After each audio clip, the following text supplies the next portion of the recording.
A very good evening and a warm welcome to our second live offering in the EFL Cup quarter-finals.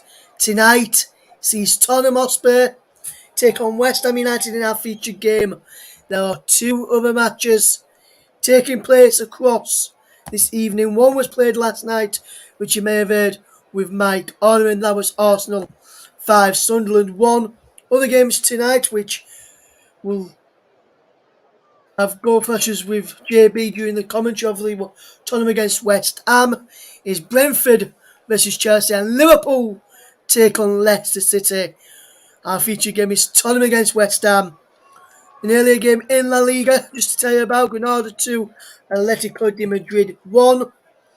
Later this evening at 8:30 is Athletic Club v Real Madrid. In Serie A, some earlier scores: Sassuolo 0, Bologna 3, Venezia 1, Lazio 3, Internazionale 1, Torino 0, Roma 1, Sampdoria 1, Verona 1, Fiorentina 1, Empoli versus Milan, and Napoli versus Spezia kick off at 7:45. I'll tell you about those scores at half time, and I'll tell you all the latest from French League 1, which kick off at 8 o'clock this evening. Also, the Scottish Premiership. There's some teams in action there. Burning against Aberdeen, St Johnstone against Ross County, St Mirren against Celtic. Scottish League 1, Montrose v Peterhead.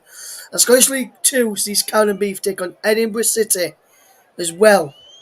There's also been some matches in the Turkish Super League, which I'll mention a little bit later on as the teams are almost getting ready to emerge from the tunnel this evening. A very good evening to our good friend and colleague Mike Orman, who did an excellent commentary last night. And Mike says to JB, our commentator was standing by to bring us the action. Hopefully you get 6 goals tonight, JB, like Mike did yesterday. Fingers crossed for you, bud. Mike says. So we're going to be getting ready to hand across to JB very, very shortly.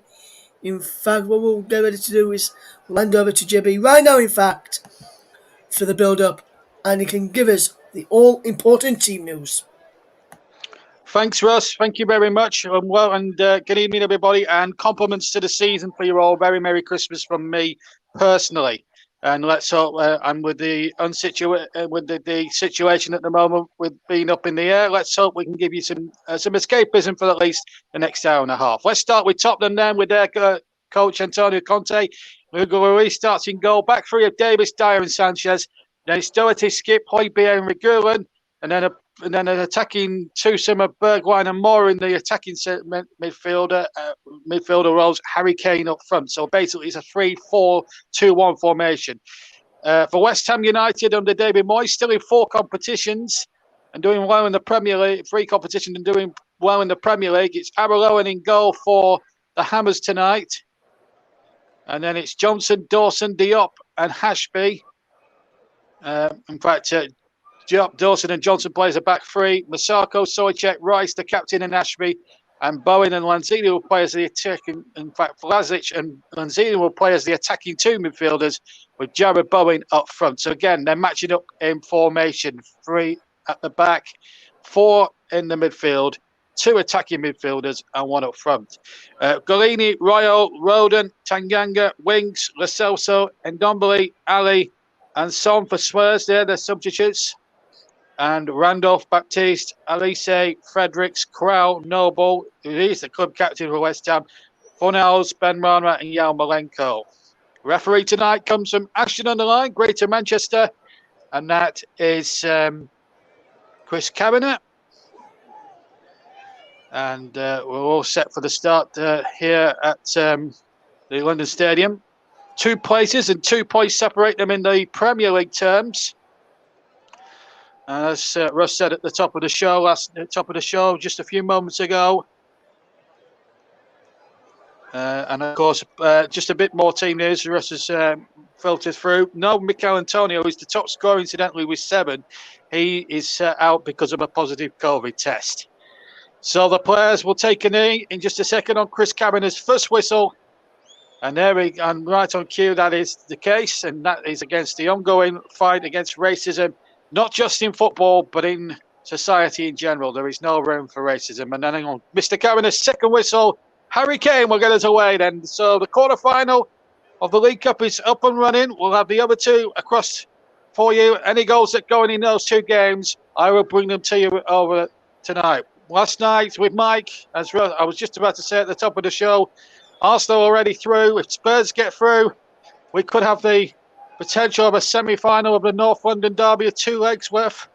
And what a prospect that could be, but we'll just have to wait and see. I'm sure West Ham will have different ideas. Spurs, I'm just seeing Harry Kane there, and I'm sure a lot of you will have seen the match on Sunday between Spurs and Liverpool, where Kane was very, very fortunate not to be sent off for a horrible challenge on Andy Robertson, who later got sent off himself for just a vicious challenge. And there was a lot of uproar about that, certainly over the festive period. West Ham, of course, going pretty well in their season so far, 5th in the league, been in around that top 4. They've had a good run in the Europa League, going into the last 32 of that, and doing really well in that particular competition. So I think we could have a good one tonight. And of course, I watched West Ham in an early round at Old Trafford as they beat Manchester United, of course, Lanzini with the only goal. And in fact, they beat Manchester City after a 0-0 draw, 5-3 on penalties. Burnley, Tottenham have scored more goals in the run, although in their run, West Ham have only scored 1 goal in open play in the run to the quarterfinals. And that, as I said, was Lanzini's goal at Old Trafford. Spurs and Ndombele and Kay scored against Wolves in a 2-2 draw, and they won 3-2 on penalties. And then in the last round, as I know at Turf Moor, Lucas Moura with the winning goal midway through the second half, winning it in what was a really lacklustre tie, if I'm being honest. Burnley really didn't offer too much threat for Tottenham that night. And that's why we're where we are. Could have easily been Burnley against West Ham tonight, says Oibier. So now just receiving a bit of treatment for a bit of blood, a bit of claret seaming down the nose. This, incidentally, our last commentary on the TC Hub before we take a break for Christmas. There's blood on the shirt of Oibier, so he's having to swap shirts. Ball over the top, looking for this young lad Ashby, who's a very decent young right-sided player. David Moyes thinks a lot of him at the club at London Stadium. I nearly said Upton Park there, nearly fraudulent slip there, but Ashby getting a chance there, of course. But Tottenham going very strong tonight, forfeited their, being chucked out of the Europa League because of having to forfeit the 3-0 result. They'll want to try and make amends and try and get to the semi-finals of the League Cup. And a foul has been given for a foul on Lucas Moura, who got the winner against Burnley in the last round, and Souček has brought him down. I watched West Ham against Burnley a couple of weeks ago, where they drew 0-0 at the Turf and should have won it towards the end. They did have several chances at the Turf, I remember, and they made Burnley sweat for quite a long time before it ended goalless. So it's a free kick. Eric Dyer, who's played in all 5 of the previous 5 games that Antonio Conte's managed. In fact, he said he has the capacity to be the best centre-back in the world. Areola making sure that wall is watertight and 10 yards back. 4 in it, including Declan Rice on the right hand end and Jared Bowen on the left. Here's Eric Dyer up around it, right foot hit the wall. In fact, I don't think that wall looked anything but 10 yards back. I have to say it was about 6, maybe 7 yards back at best. Anyway, throw into Tottenham. And in the end, it wasn't a very good free kick from Eric Dyer. It was very casually struck at the moment. Yeah, I know. I know. Fraudulent slip there. It is at the Tottenham Hotspur Stadium. The new White Hart Lane, I call it, for several reasons. Here's Davinson Sanchez now for Spurs. Full house at Tottenham. Yeah, there's a few empty seats over on the far side here. I've got to say, it's a very, very bitterly cold night down the old Tottenham Court Road. Popped in for a popped in for a bit of pie and chips before then. I never know how expensive pie and chips could be in London. Being an Northern lad, you've got to have them. Just unfortunately, down in London, the pies aren't up to much stuff. They microwave them. But there's Craig Dawson fouling Oliver Skip there, who's been a revelation for West Ham this season. He's for Tottenham rather this season. Has been on the fringes for a good 2 or 3 years, Oliver Skip, but has really broken through this season. Firstly, under under Nuno Santo when he was at the club, and now Antonio Conte stuck faith with him. Here's Jared Bowen running at his men, and Bowen goes down. Referee doesn't want to know. And then another Spurs player goes tumbling in. It's Højbjerg, who's been in the walls at the start, hasn't he? A bloody nose to start, and now a foul from behind. Chris Cameron now reading the situation, and away goes Ben Davies on the ball. Plays it inside to Steven Bergwijn. That tripped over the referee. He's not going to get a free kick for that. He's tripped there unwittingly there by Mr. Cameron. The ball's been lost. Lucas Moura has it deep inside West Ham territory. Remember, we saw West Ham in an earlier round against Manchester United at Old Trafford. Took the lead earlier on, you may remember, through Lanzini and through a combination of great goalkeeping by Aragoa and wastefulness from Manchester United, got through. Of course, they used up a bit more luck in the next round at the London Stadium against Manchester City before prevailing 5-3 on penalties. But this will be a tasty London derby tonight at the Tottenham Hotspur Stadium. Here's Bergwijn. Bergwijn shoots right-footed, hits Craig Dawson and whizzes behind for a corner over on the far side. Steven Bergwijn just looks a bit of a threat at the start. Just looking to try and shape it in, hit it well. Might have hit Dawson in the old Christmas pudding the old turkey and 2 veg, to coin a Christmas phrase. Anyway, Bergwijn himself was going to take the corner. And Katie's forward. He plays a 1-2 there. Here's Bergwijn once more. Back to Højbjerg, chips the ball into the penalty area. Kane was lurking inside there. Ball a bit up and underish, and Aragoa takes the ball very confidently. 7 minutes gone here on the TC Hub, JB Sports, JDAC Football, Storm FM, and TC Hub 2. We're also on Twitter and Twitch. The Twitter handle is at Commentary Live 1. And I've got a new Twitter handle now. I've got rid of the old Stutzy83 one. You can now find me at JB Sports 11 is my new Twitter handle. Please follow me on that if you can.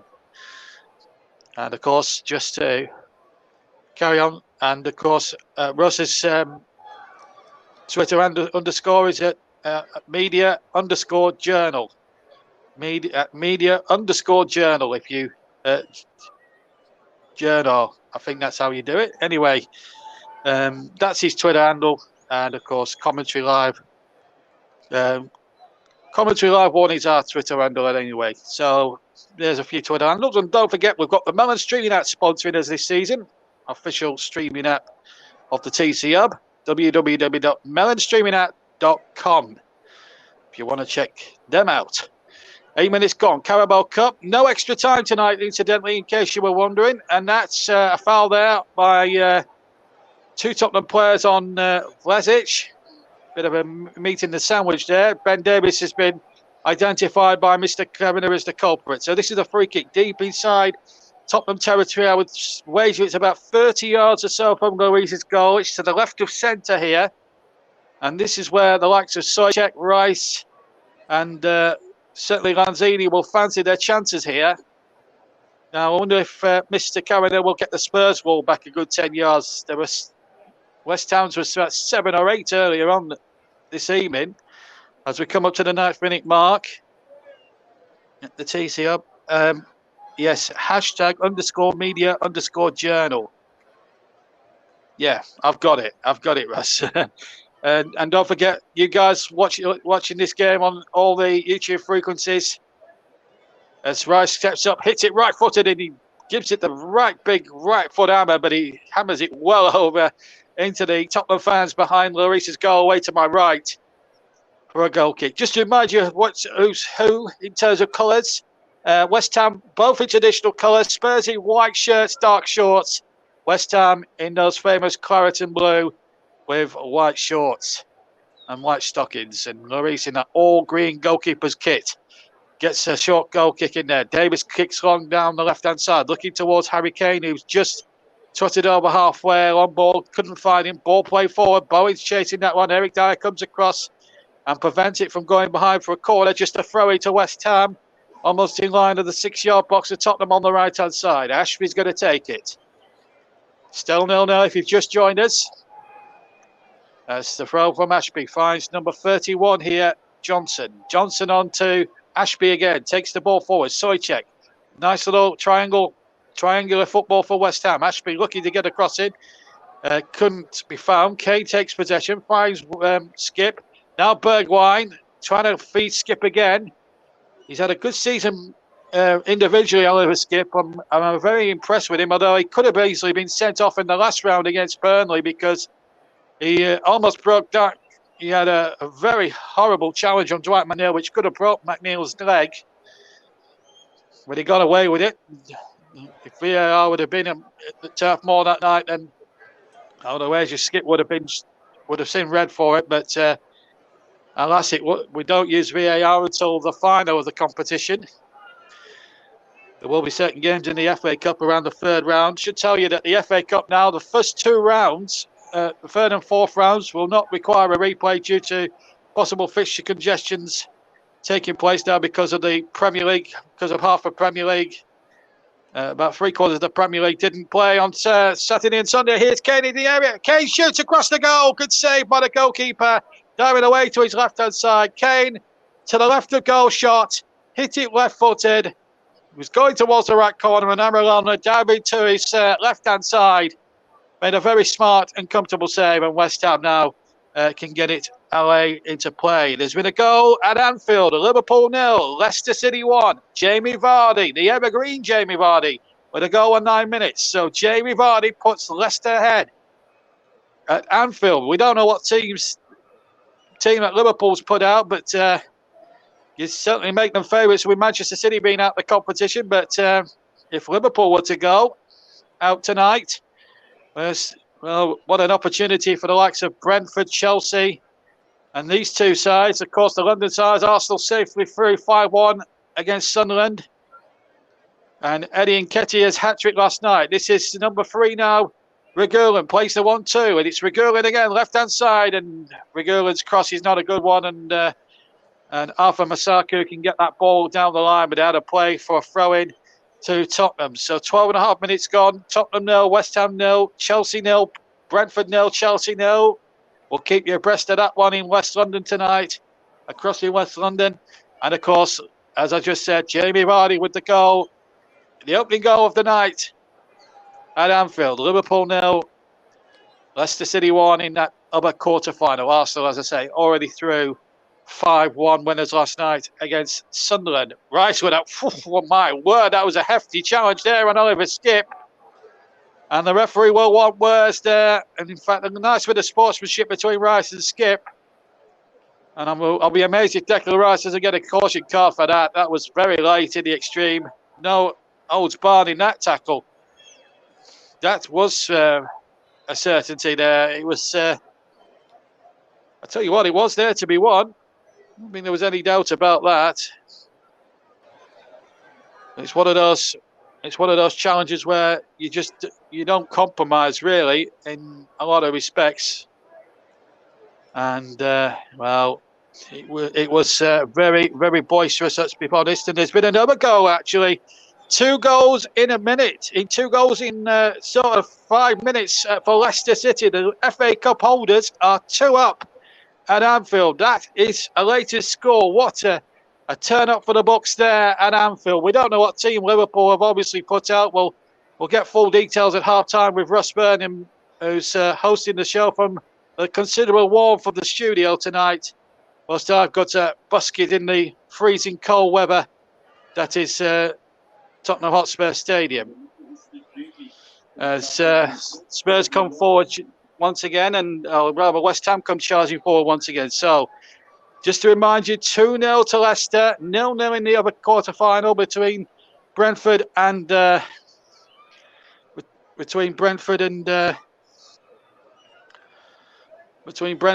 Chelsea. As we look at that up there from Kane, Set up by Moore, a lovely crossfield ball by set-in Craig Dawson, hits it there with the left foot and brought a fantastic save. So West Ham meanwhile have a free kick in a very promising position.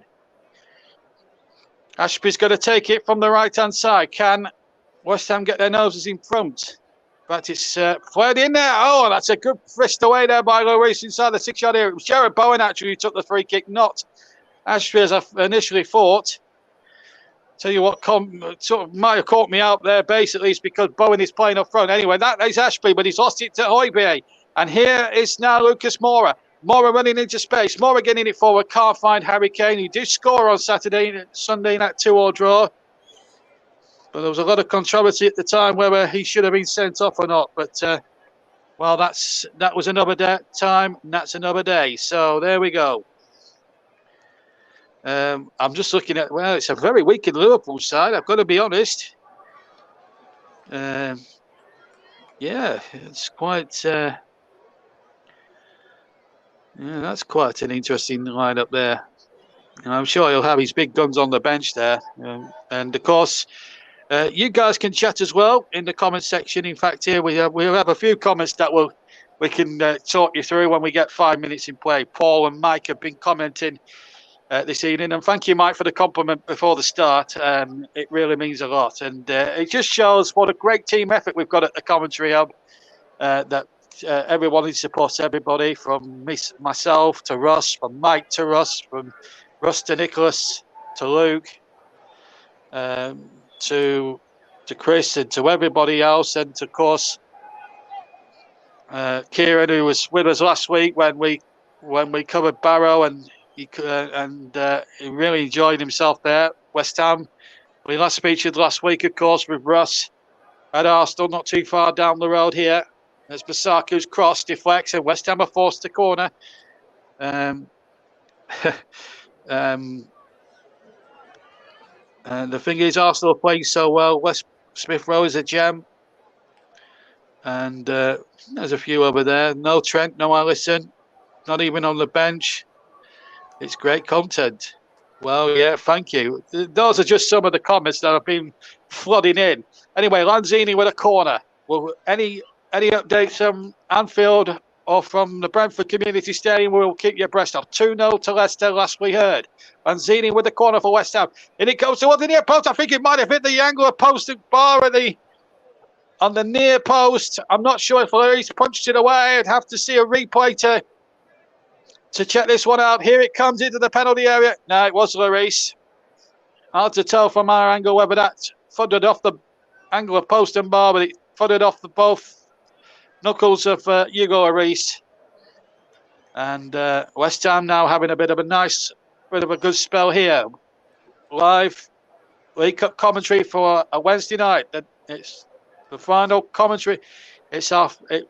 Well, they usually say it was the night before Christmas. This is the last commentary before Christmas, and I'm proud to bring it to you here. We will have a decision tonight. Masaku has it down the left-hand side. Takes on Doherty. Doherty plays it across here. Chances inside the area for Vlasic, and he tries to get his shot off, and it deflects for another West Ham corner. They went in, I think that's about 3, maybe in the last sort of 5 minutes. Masaku really was impressed with him when he was at Burnley, when he was away with. When I last saw West Ham against Burnley, Masaku did make some terrific bursts down the left-hand side. And Vlasic making things happen as well. Hit Davison Sanchez and went for a corner. West Ham now, who have already knocked out the 2 Manchester clubs on their way to the quarterfinals, looking to add another scout, big name scout to their list as well. In Tottenham Hotspur, one of their rivals. No, we'll just have to see. Full strength Leicester side out there as well. And Russ can just clarify the subs that Jota, Keita, Kiad, Konate, Milner from the first team. No Sana or Salah. So we think we know where Jurgen Klopp's priorities lie, and I don't think it's on the League Cup. And of course, with every bit of COVID cases that are happening at the moment, it's very. I mean, it's easy to say that. It's quite easy just to say that this, that, the other might happen, but this is the way it is so far. But having said all that, we've got to look at it philosophically as well. But Liverpool heading out as things stand. It's a long way to go, and plenty of time for Klopp's team to turn it around. We've had no word from the Brentford Stadium yet of any goals there, but as soon as our producer Russ Vernon and host tonight gets wind of any situation, any goals there, we will let you know what's happening down in London. Meanwhile, here it's still nil in a very decent watch, it's got to be said here. Quarterfinals time of the Carabao Cup. We've had 20 minutes. And it's been quite a good quarterfinal so far.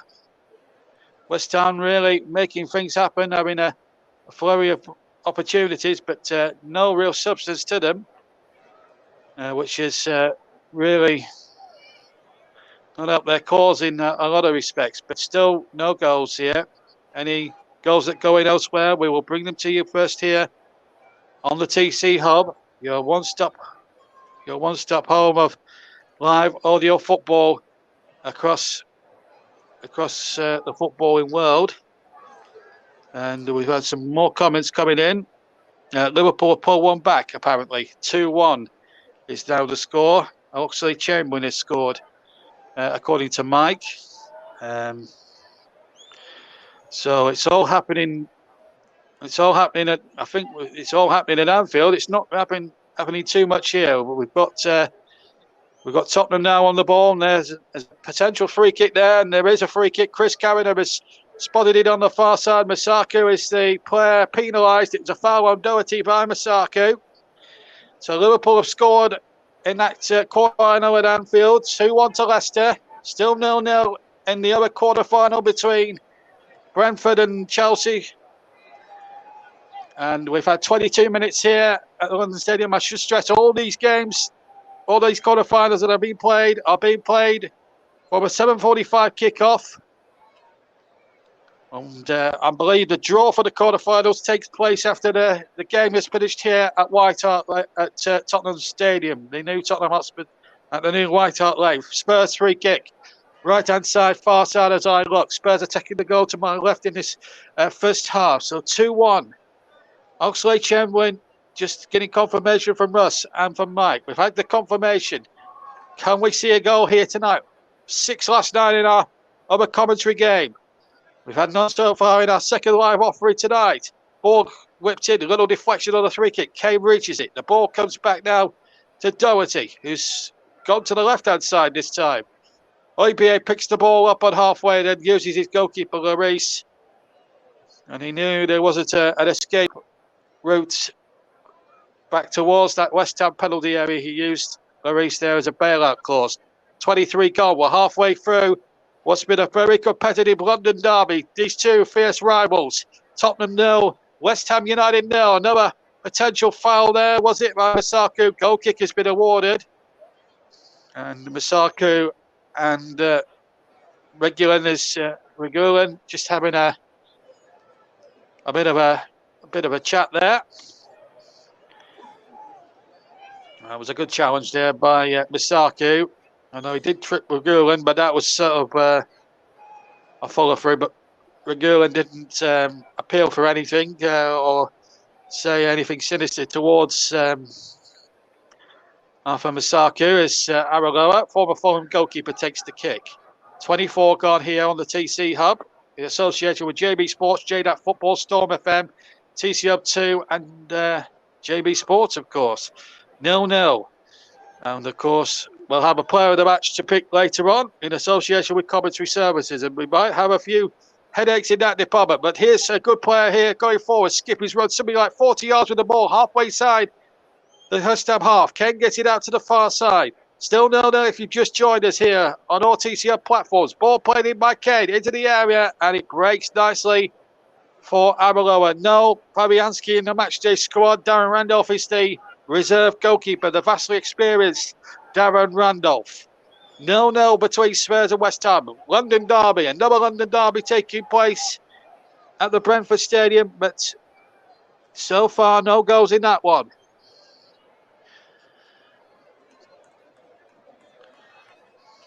Liverpool 1, Leicester City 2 is the other score. They are where all the goals have been tonight, up on the northwest, up in Merseyside. No goals in London tonight. But I tell you what, we've had a super 25 minutes here between two old fours, battling it out for two old London fours, battling it out for a semi-final berth, potentially against Arsenal, potentially against Chelsea if they get past Brentford tonight. At the moment, they're struggling to do that. And of course, Leicester City, as things stand, will be in that draw as well. And you wouldn't want to back against them in knockout competitions, especially what they did in the FA Cup last year when they got to the final and upset Chelsea at Wembley Stadium. Yuri Tillemans with the goal there. Struggled a bit in the league, Brendan Rodgers' side, but in the League Cup at the moment, they're going strong despite conceding to Oxlade-Chamberlain. Still 2-1 at Anfield it is, and here's Masaku in the game here at Tottenham Stadium. Still 0-0 here if you've just joined us on all TCM platforms. And we're on every platform you could possibly think of tonight, including Twitter and Twitch as well. We're not on, for those who thought we might be on Periscope, I've got to tell you that we're not on Periscope anymore, but we're on Twitter and Twitch. If you haven't got YouTube, you can find us on Commentary Live 1, where we'll have a stream of the game on that on our Twitter handle, and of course we're on Twitch as well. And of course we have a Facebook page, www.facebook.com/The Commentary Hub. Easy to remember, I would have thought. The Commentary Hub, nice, simple name for the station here, and our poor commentators. And I wish those people involved in and I know Nicholas is involved, I want to just give a big shout out to the guys that are going forward in the BBC New Voices applications. I believe according to Nicholas, they've been delayed, of course, with the ongoing crisis, of course, till the new year, and they've still got a chance. And I hope Nicholas and one or two others who have applied go further forward, and we wish them all the very best of luck. And I'm sure Russ and Mike and everybody else at the TC Hub and myself wishes them all the very, very best. So good luck to you all out there. You do a marvellous job for us, whatever happens to you. Whatever happens with that, you'll always be a valuable part of the TC Hub family and the TC Hub team, and very indispensable members you all are. Right, anyway, 0-0. Here's Moreno trying to hold off these advances. Here's Moreno, gets the shot in, blocked by Dawson. Comes to Kane now, he's just taking up a deeper role, and he's found Skip. Skip has got Doherty in the middle. Doherty's crossing in there. And West Ham having one or two difficulties trying to clear at the moment. Oibia gets it. Now Doherty again. Doherty, right-hand side. Still goalless here. Last competitive game before Christmas. And here's a chance for Oibia in the penalty area. Turn back, he's got in! Steven Bergwijn from 6 yards has put Spurs in the lead. 28 minutes gone in the London derby, this quarter-final. And Steven Bergwijn from a Højbjerg cross from the right-hand side. He cut the ball back to the 6-yard area. And Spurs draw first blood at the Tottenham Hotspur Stadium. It's Steven Bergwijn who's been in and out the side, not seen much in the league programme this season. But when he's been needed in the Carabao, he's come to the party tonight. Nice 1-2 with Højbjerg, who knocked it back a treat. Wonderful football from Tottenham Hotspur. Really good play. And West Ham just couldn't keep them out. And that's, in fact, is the first goal that West Ham have conceded in the open play in the Carabao this season. It may have took a deflection off a defender as well on its way in. But it's Steven Bergwijn's goal. It was going in on goal. Bergwijn will claim it.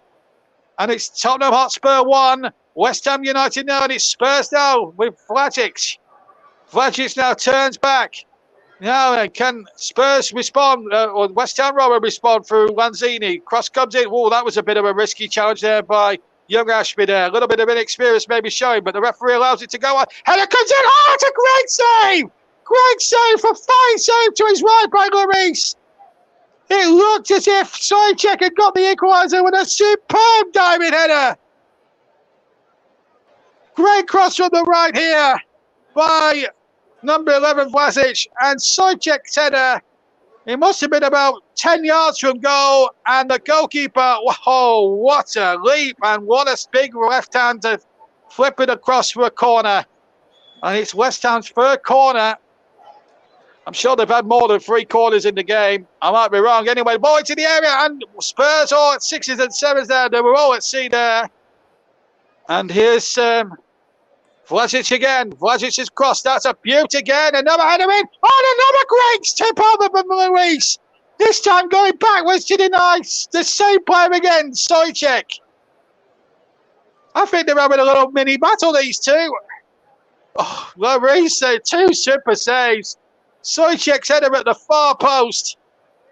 7 or 8 yards from goal. And again, that big left hand to Tottenham's rescue. What a good response from West Ham. The Tottenham captains saving their side. Another West Ham corner. Bowen's going to take it. Bowen with the corner into the 6-yard box. And the goalkeeper was nowhere. And another header that goes wide. And this time it was Craig Dawson who heads over him. And 3 presentable opportunities in the space of 2 minutes for West Ham United. And they should really be level. And Craig Dawson there with the last of the 3 chances they had. Sojcek with the other 2.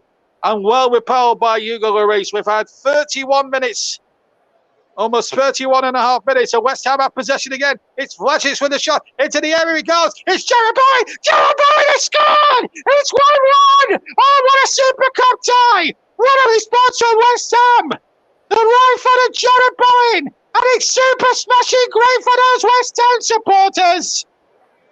It's Tottenham 1, West Ham 1.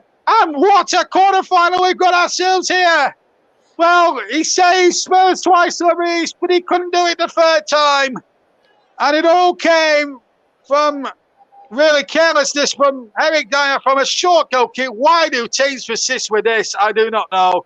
Ball fed in, and then Bowen first touched the control with his left foot.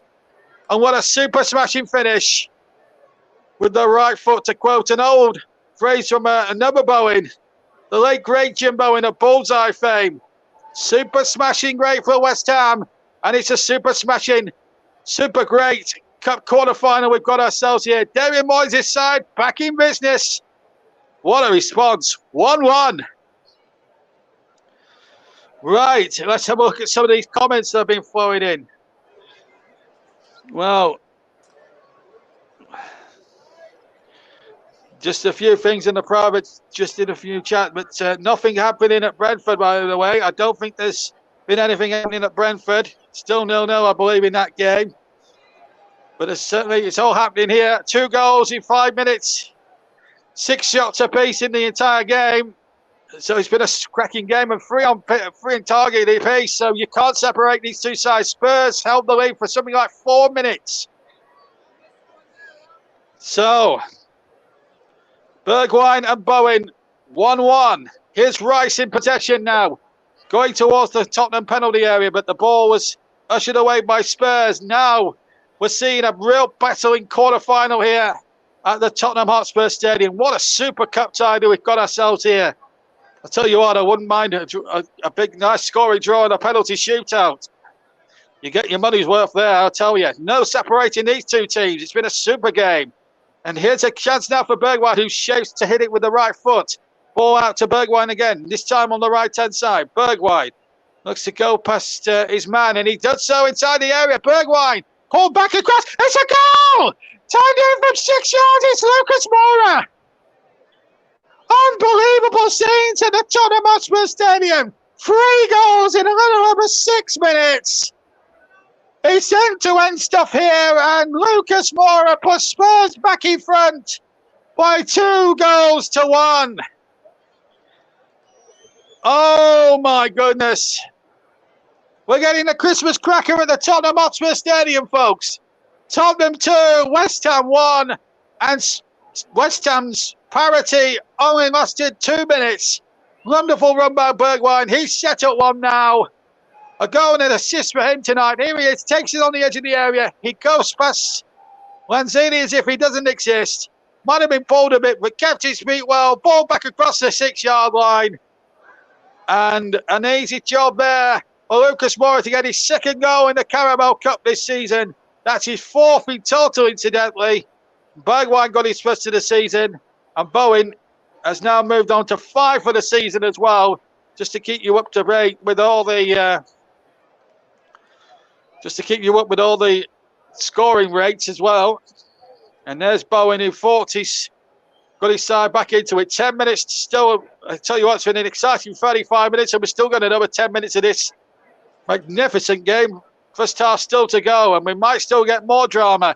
Here comes Bergwijn again. Here he is now. Bergwijn gets the ball forward, can't get it down that line to Regulin. Now here's Vlasic. Vlasic now running at his man. He's past one, he's past another. Bowen now weighs it on to Vlasic. And he's got Lanzini on the far side. Now then, Lanzini, the Argentine, looks to cut inside, gets the cross in as well. Santiago! He stabbed it wide from 3 yards. He looked to formality that it was going to be 2-2. But I think Oliver Skip may have just got an important touch in there as well. And if he has, he stayed smoke them from conceding a second equaliser. We could have had 4 goals in 7 minutes. Oh, what a remarkable quarter-final we've got ourselves here. Lovely ball in there. And Skip, yes, he got the touch. Sojcek had got there first. It would have been a racing certainty that West Ham would have equalised again. Jared Bowen's corner into the penalty area for Khan, and it misses everyone inside the penalty in the 6-yard area in Spurs and get it away through Højbjerg on the far side. Oh, dear me. It's almost like watching a school game, it's a 7-a-side game where it just ebbs and flows and it's goals being scored every time both sides attack. This is a super game. And a free kick has been awarded to Tottenham Hotspur. And whilst that's going on, Leicester City have scored again. James Maddison has made it 3-1. David Moyes is having a few words to say to Robert Jones, who is not my friend after what he did at Leeds last week. What he did when Burnley played Leeds at Ellen Road last season. And, is that a yellow card offence against Jared Bowen? He shoved his man over, but I'm not sure a yellow card would have been sufficient. Just a free kick would have done there. I think Chris Karen has been slightly harsh there on Jared Bowen. Gotta say. Right. It's all happening here, that is for sure. You might end up with more than 6 goals at this rate. I tell you what, I'm happy with what we've seen so far. I tell you, even if it stays 2-1, what a treat we've had tonight. And I tell you what, if you wanted some escapism tonight, you've come to the right place, the TC Hub. And also, we're on JB Sports, JDAC Football, Storm FM, Mike's brilliant radio station. And of course, we've got TC Hub 2 as well taken again. We're also on Twitter and Twitch. So if you're not enjoying the excitement on the YouTube channels, then I'd recommend, if you've got Twitter or you've got Twitch, I recommend you listen to the game on those platforms, because I tell you what, you are listening to something really, really special tonight. Here's Ben Davis now for Tottenham. Oh, this is a terrific game of football. It really is. And Scuba Barat says, football commentary out below, if you need a free high quality service. I don't know what that is, but please just talk about the game. I'm not gonna go through all that again. If you want to talk about the game, then brilliant. That's what the comment section is for. But if you want to promote your own things, promote them on your own channels. Don't promote them on ours. That's not why we're there. Yes, I know. I shouldn't be bitter, mate. I shouldn't be bitter, Russ. My producer, who's a Leeds fan, by the way. Russ, if you're not new to this, if you're new to this channel, Russ is my producer, and he's also a Leeds fan. I'm a Burnley fan from my sins, and he still thinks I'm bitter, which actually isn't far from the truth. But I tell you what, any bitterness I may add, well, there's no bitterness in my body tonight, because I can't be bitter watching a terrific quarter-final between Tottenham Hotspur and West Ham United, who have knocked out Prem, who in their runs have had to face Premier League opposition in every round. Spurs needed penalties to beat Wolves after a 2-2 draw in the third, then beat Burnley 1-0 in the fourth at Turf Moor. They did those away from home. They're at home tonight. They're leading 2-1. West Ham have knocked out Manchester United at Old Trafford and Manchester City at the London Stadium. So these aren't any old Harry teams they've knocked out. These have been decent Premier League outfits. And a long ball forward, the flag should go up. The boy will put the ball in the back of the net, but it's not going to count. In fact, he stopped there, and the linesman there, Peter Kirkup, on the far side, just making sure. I hope they change that ridiculous offside rule where when the linesman just puts the flag up when he knows he's a man offside, just put the flag up. And that's one part of the game that really does frustrate me. Anyway, and there's nothing to frustrate me tonight. 40 minutes of sheer, unadulterated, good quality Caramel Cup action for you. Commentary, live audio commentary, the alternate variety, but I tell you what, it's good quality commentary. And you've got two good quality broadcasters, Russ Burnett and myself, JB John Stuttard, over the quarterfinals for you. Three quarterfinals for you tonight. 2-1 in the game in our game that we're watching here. Tottenham against West Ham. Commentary of that live for you now. Also, it's 3-1 to Leicester. Could be a shock on at Anfield tonight. Liverpool, who was probably one of the favourites for the tournament, along with Chelsea. They're being beaten. Chelsea themselves being held against Brentford. Here comes Tottenham again, looking for a number. Big one inside the area. Good challenge at the last second from Dawson on the edge of the area. He slid in, and he had to time that right. Otherwise, he could have run the risk of giving the penalty away. Bowen now takes possession. Collides with a Spurs player, but he's allowed to carry on. Soychek now looks it out towards Lanzini, who chases after it, but he can't keep it in on the far side. And Tottenham get a throw. Oh dear me. I'd love to, Mike, but I'm not going to be disgracious. But no, well, we need not say any more about Saturday evening. Only that Arsenal won 4-1. That's all I'm saying. Right. Anyway, no bitterness from me. Right. Another 3 minutes to half time. Remember, we will have to have a decision tonight. At the moment, as things stand, if Leicester were to hold on and win, they go through. If Tottenham were to hang on and win, they go through. And then, at the moment, there's no sign of whether Chelsea or Brentford will be there in the quarterfinals yet, because they're still level as things stand at the moment at the Brentford Community Stadium. I nearly said Griffin Park. That was their home for about 100 years. Well, you rather have a Spurs semi-final, Spurs final than a semi. Well, to Mike, Spurs are still got to get there. They're not there yet. They're 2-1 up, but tell you what, West Ham, if they play anything like themselves and get back into this game, then they've still got every chance in the world. West Ham are no mugs. Let's make that absolutely clear. 5th in the Premier League, only 2 points above Spurs now. We've really started to get things together under Antonio Conte. Let's not make any excuses about that. But what I will, and Spurs, of course, will be hurting having been thrown out the Europa League because of having to forfeit their game practically through no fault of their own. And Antonio Conte made that vehemently clear that he's going to appeal the decision. And I think they've got a possible case there. But well, we'll just have to wait and see. Because obviously they couldn't play their game because of they had a COVID outbreak the other week, and then, of course, with no possibility of UEFA restaging the game due to all the fixture congestion, Rennes were automatically awarded a 3-0 win, and Spurs, as a result, were knocked out of the Conference League. So it's a bit up in the air, but Spurs appealing that decision, I believe. Antonio Conte in his press conference yesterday making that point vehemently clear by the sounds of it. Whoops, it was Saku there just going down on the far side. Last minute of the first half.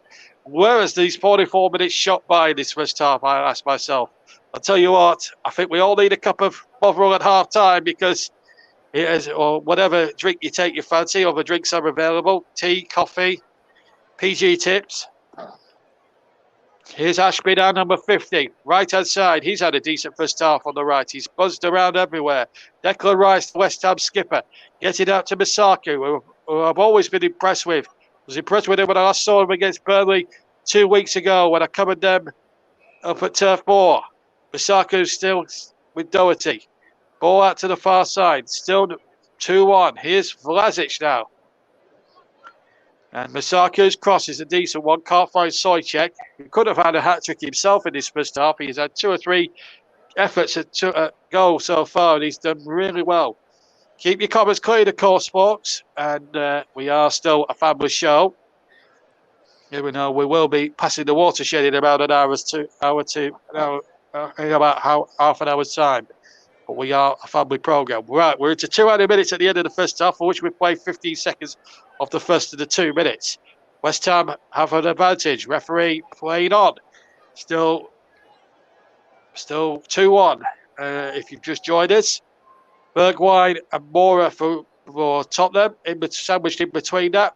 Goal from Jarrod Bowen for West Ham. 3 goals in 5 first half minutes between the 26th and the 32nd minute. And if you missed those, then you've missed a right thriller. But don't forget, you can listen back to all the TCM games on all YouTube platforms for your leisure, whether it's on TCM itself or JB Sports, JDAT Football, Storm FM or TCM2. Now, up on the screen for you to on demand for a lifetime if you want to listen back to them. Anyway, here's Harry Kane inside the area. He was tugged a bit as the ball came in and the cross came in, and Arbeloa just about got that one out. There was no Spurs player within about 5 or 6 yard radius of Arbeloa. Arbeloa just got it out of danger and still in play though with Oliver Skip. Midway side or halfway on the halfway line. This is Skip now 10 yards inside the West Ham half. 2-1, 30 seconds of the 2 minutes to play.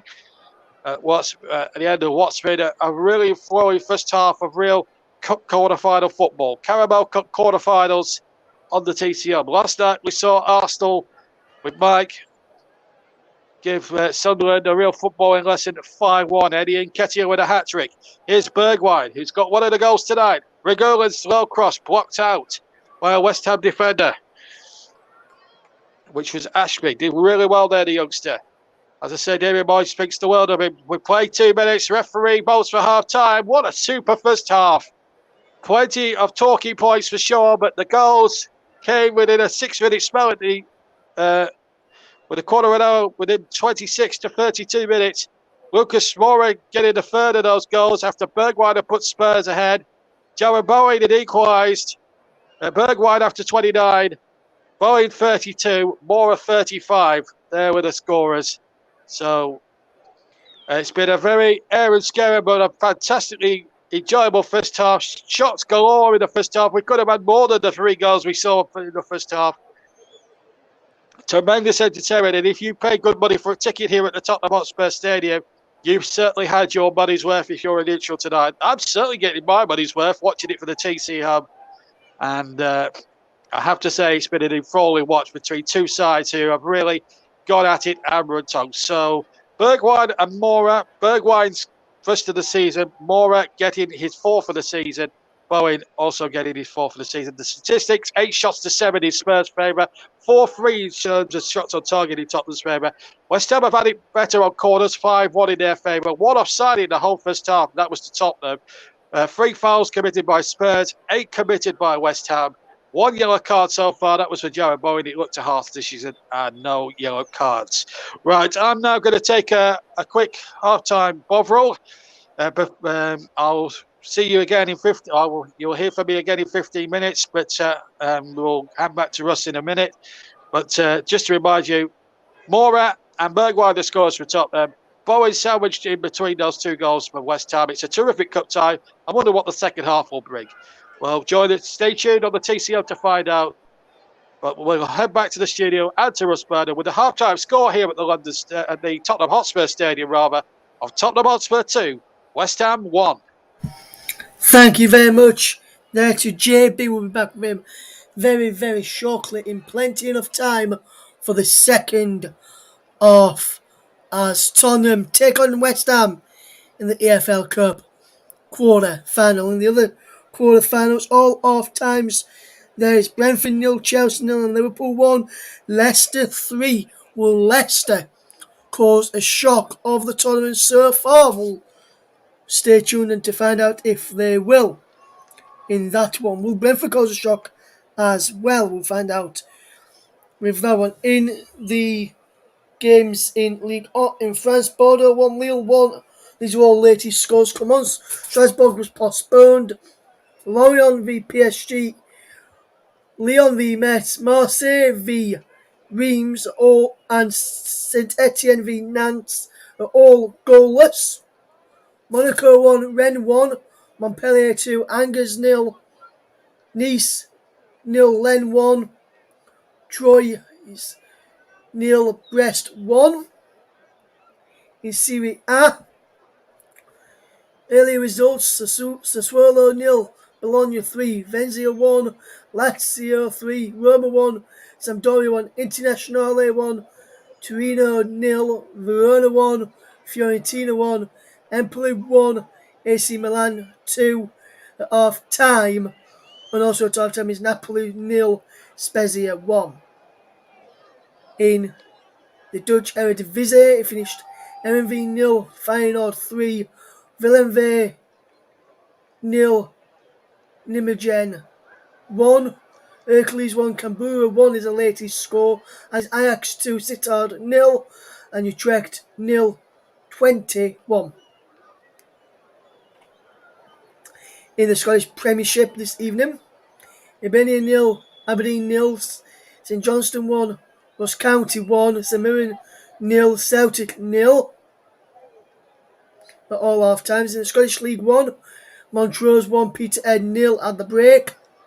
And also at the break, in Scottish League 2, Carnaby 0, Edinburgh City 0. In La Liga, Granada 2, Atletico Madrid 1 is a full-time score.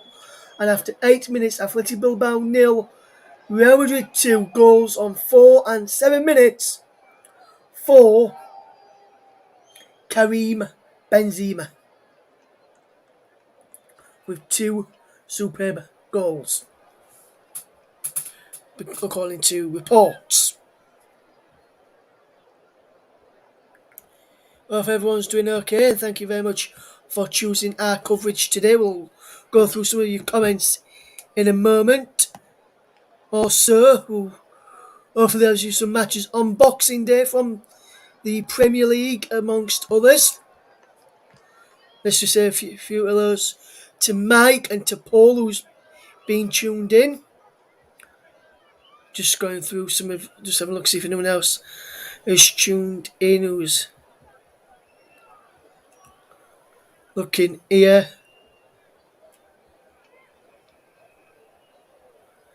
There's some of the comments that we've had in this evening. Paul has just been to Starbucks and he's just had a chestnut latte. Let us know what you think of that, Paul. And if they've got some Starbucks around the UK, then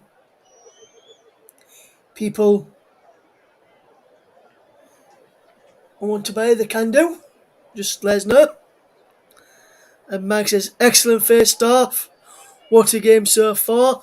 And I agree, Mike, it's been a fantastic game so far, as Tottenham lead by 2-1 against the Hammers in our second live offering from the EFL Cup quarter-final. The other 2 matches have been played right now as well. Sees Brentford and Chelsea drawing 0-0. And also Liverpool 1, Leicester 3. And Liverpool side is a weakened side. As JB mentioned, no Alisson, no Trent, no Salah, no Mane. Jota's only on the bench. Keita, Konate, Milner, all on the Liverpool bench this evening. Liverpool are with Kelleher in goal. Bradley, Gomez, Kumeto, Timiskas, Henderson, Morton, Oxlade, Chamberlain, Minamino, Firmino and Williams. Very, very poor and weak Liverpool side. Not poor, I was meant to just say very weak Liverpool side, because with the likes of Henderson in there, Oxlade, Chamberlain, Firmino, Minamino, Gomez, just have enough to get past Leicester for the moment. Leicester or 2 goals ahead of them, leading 3-1 in the game. Mike's been back in touch. He says, "No sure if I've seen this before. I did notice it earlier, man. I managed to mention it. Yeah, we're going to mention it now. Just to let people know, the Scottish winter break has been brought forward from 4th of January and will begin after Boxing Day fixtures. So the Old Firm Derby, which was due to be played on the 2nd of January, 2nd or 3rd of January, will now be played on the 2nd of February instead."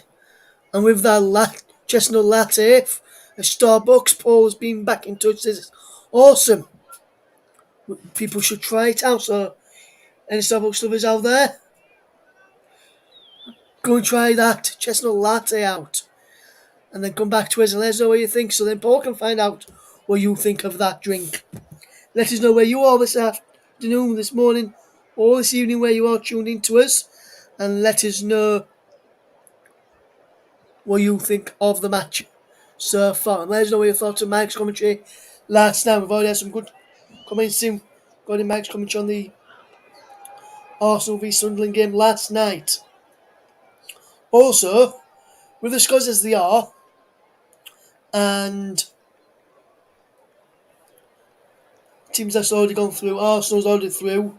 So Arsenal, Brentford or Chelsea, Liverpool or Leicester, Tottenham or West Ham. Let us know in the comments who you think will be the semi-final draw. Who's going to get who in the semis? Let us know who you think's going to get who in the semi-finals of the EFL Cup. And we'll read them out on air if we can.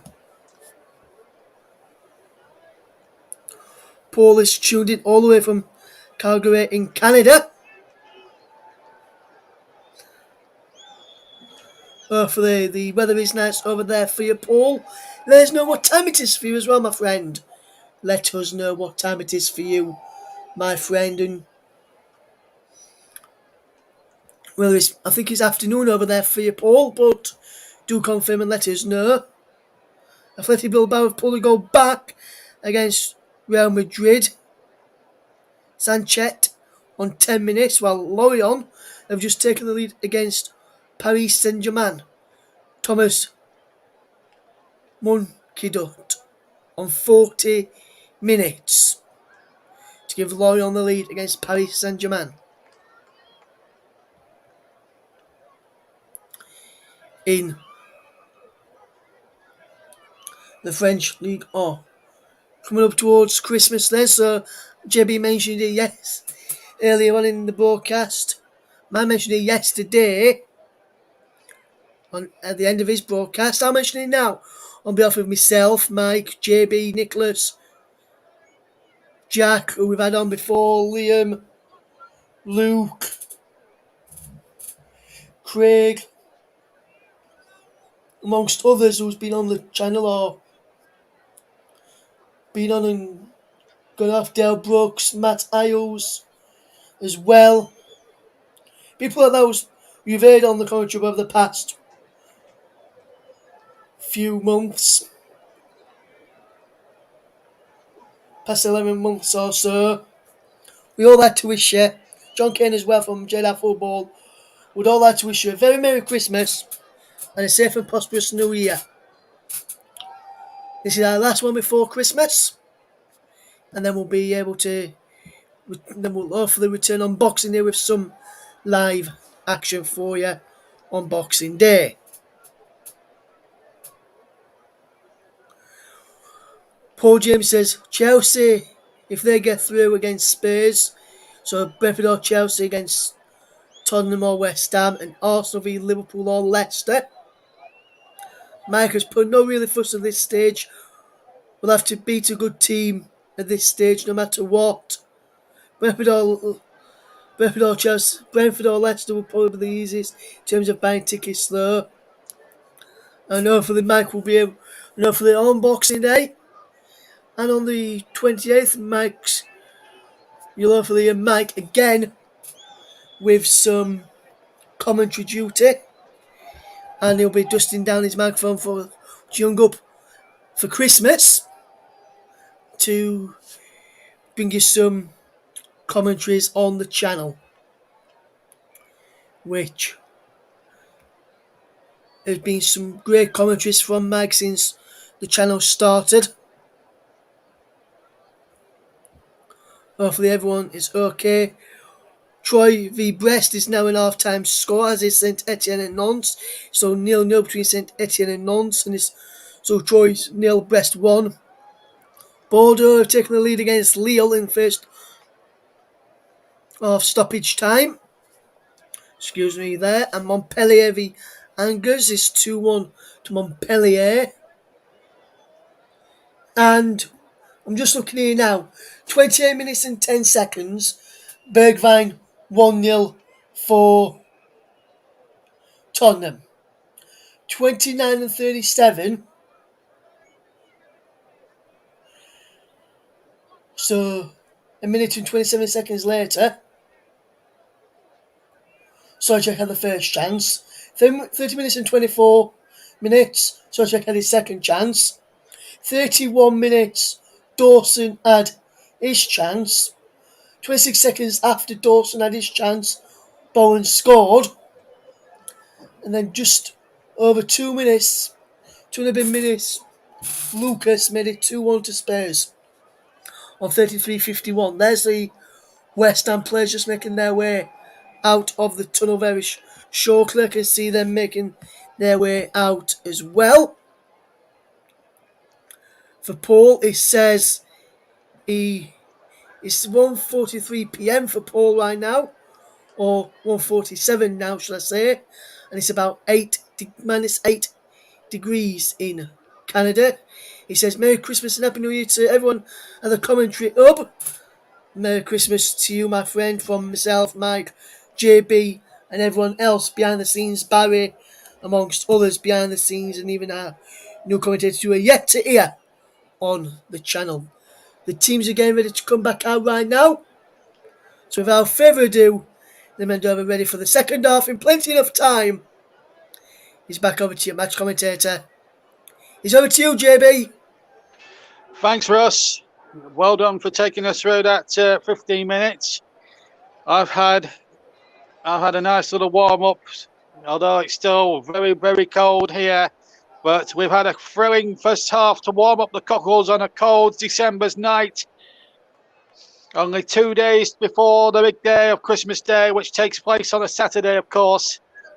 2.5 days to Christmas, and we've had a real pre-Christmas feast here of cup-tie football. Let's hope we're just about the same in the second half. So away we go then, West Ham away. No changes from either side as we get underway in our last live commentary offering before Christmas, and then we'll be back Boxing Day with all the Boxing Day action that really matters for you. We'll be announcing what games we'll be doing in due course. I just want to say, Paul, I know Paul in the chat, whilst I was off the mic during the halftime interval, wished us all at the TC Hub, and I do wish you a Merry Christmas as Kane goes on an early run, but out comes Araloa, who didn't have a chance. Dickie Bird with those 2 goals that went past him here. Oh, Declan Rice has just slipped there, but he's kept the ball, though, to his brilliant credit, the England man. And, of course, there's a few England regulars out on that field tonight, which has made it even more a brilliant spectacle. Kane hasn't scored, admittedly. He's scored 7 this season in all competitions, but he hasn't got as many in the league. In fact, most of his goals came in the Conference League, which Spurs, of course, are now out of, which from their point of view is a little bit frustrating from their viewpoints. That is for sure. I've just found out that Nicholas Jones. Nicholas, why are you not watching this game? Or listening to us? He's watching the Polar Express. Now, why are you watching the Polar Express, Nicholas? Come and join us on the commentary hub. Come and listen to us. You want to watch the Polar Express? Well, watch it on Christmas Day. Anyway, I just said him around it on Facebook. Anyway, Tottenham 2, West Ham 1. If you are struggling to keep score, let me just remind you that 29 minutes were on the clock when Bergwijn with his first goal of the season. Free kick to West Ham on the far side inside the Spurs half against Oliver Skip. Meanwhile, just going back anyway, if you haven't kept score anyway, let me just remind you. So Bergwijn's first goal of the season after 29 put West Ham put Tottenham in front.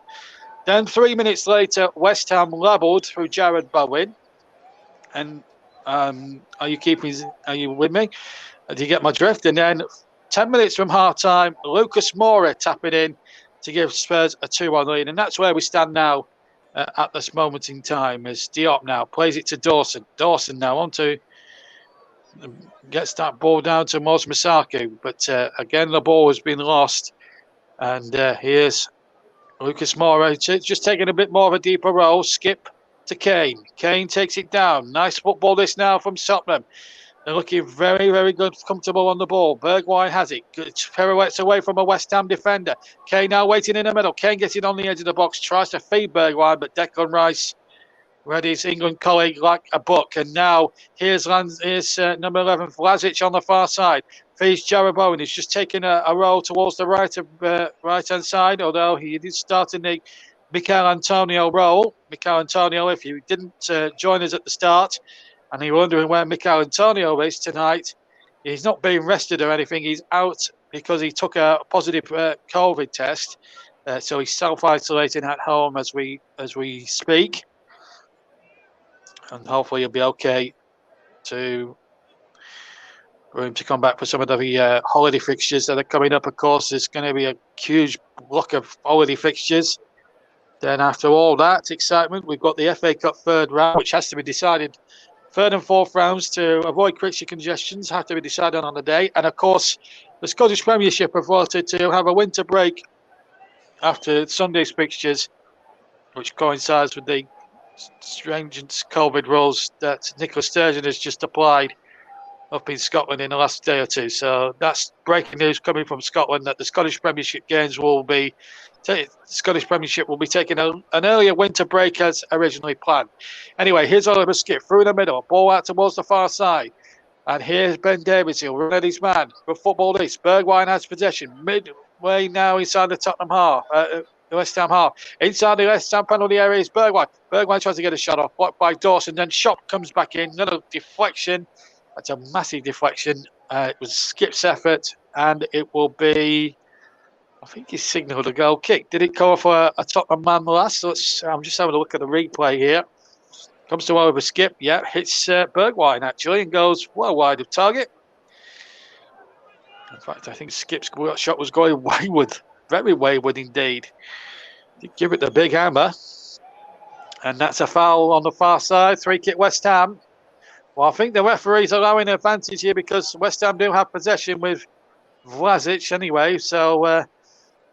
I have to say, Chris Kavanagh is trying to let the game flow as much as he can, and you didn't really give the referee enough credit, I don't think, in the first half, really, in fairness to him, because we wouldn't have had the first half we had if it wasn't for Chris Kavanagh's insistence to let the game flow at every conceivable opportunity. You've got to give the referee credit. Masaku's crossing in the area.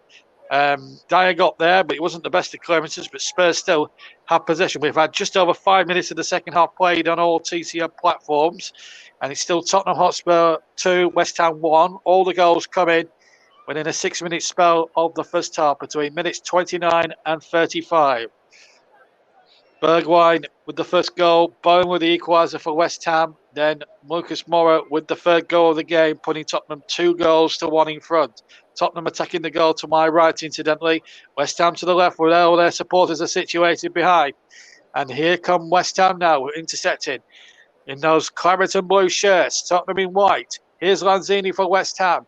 Infield now to Sojcik. Out to the left-hand side, and it's Manuel Lanzini, the Argentine. He goes down. Referee says free kick. Højbjerg, the guilty party. Of course, we've got Paul's now getting home to watch the second half. Just to remind you of the other scores, there are 2 other ties taking place tonight, in case you've forgotten. At the moment, it's Liverpool 1, Leicester City 3. Oxlade-Chamberlain with the Liverpool goal, a brace for Jamie Vardy, and 1 for James Maddison. And then there's another All-London quarter-final at the Brentford Community Stadium That's between Brentford and Chelsea. West London derby, that's currently 0-0. Free kick to West Ham into the penalty area. Headed out. Masaki will get a second chance. He took the original free kick. Here he is now on the ball. Back to number 31 here, Johnson. Now Masaki again. And he's got Lanzini available on the left-hand side. Lanzini goes in field, gets the ball into the penalty area, but it's too far overhit and into the grateful clubs of Hugo Lloris. So just reminds you, the other two quarterfinals, Liverpool 1, Leicester City 3. They're the FA Cup holders, not the League Cup holders. Just to let you know, the holders of this competition are already out. Dumped by West Ham, one of our two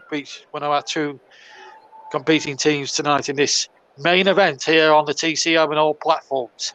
And I will have the TCM platforms at the moment. I hope you can still hear me. My cable then went too early, but I'm still there. I hope you can still hear me. Anyway, here's the cross coming in from Doherty into the penalty area, and it just wouldn't break inside that 6-yard area. In fact, the referee had spotted a handball, I think.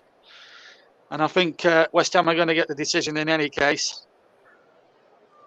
Ball played into the penalty area. Yeah, handball against Mora. Although it did come up at him at a rate of knots a bit. Yeah, we still got you. Yeah. Yeah, as long as you can all hear me, that's perfectly fine.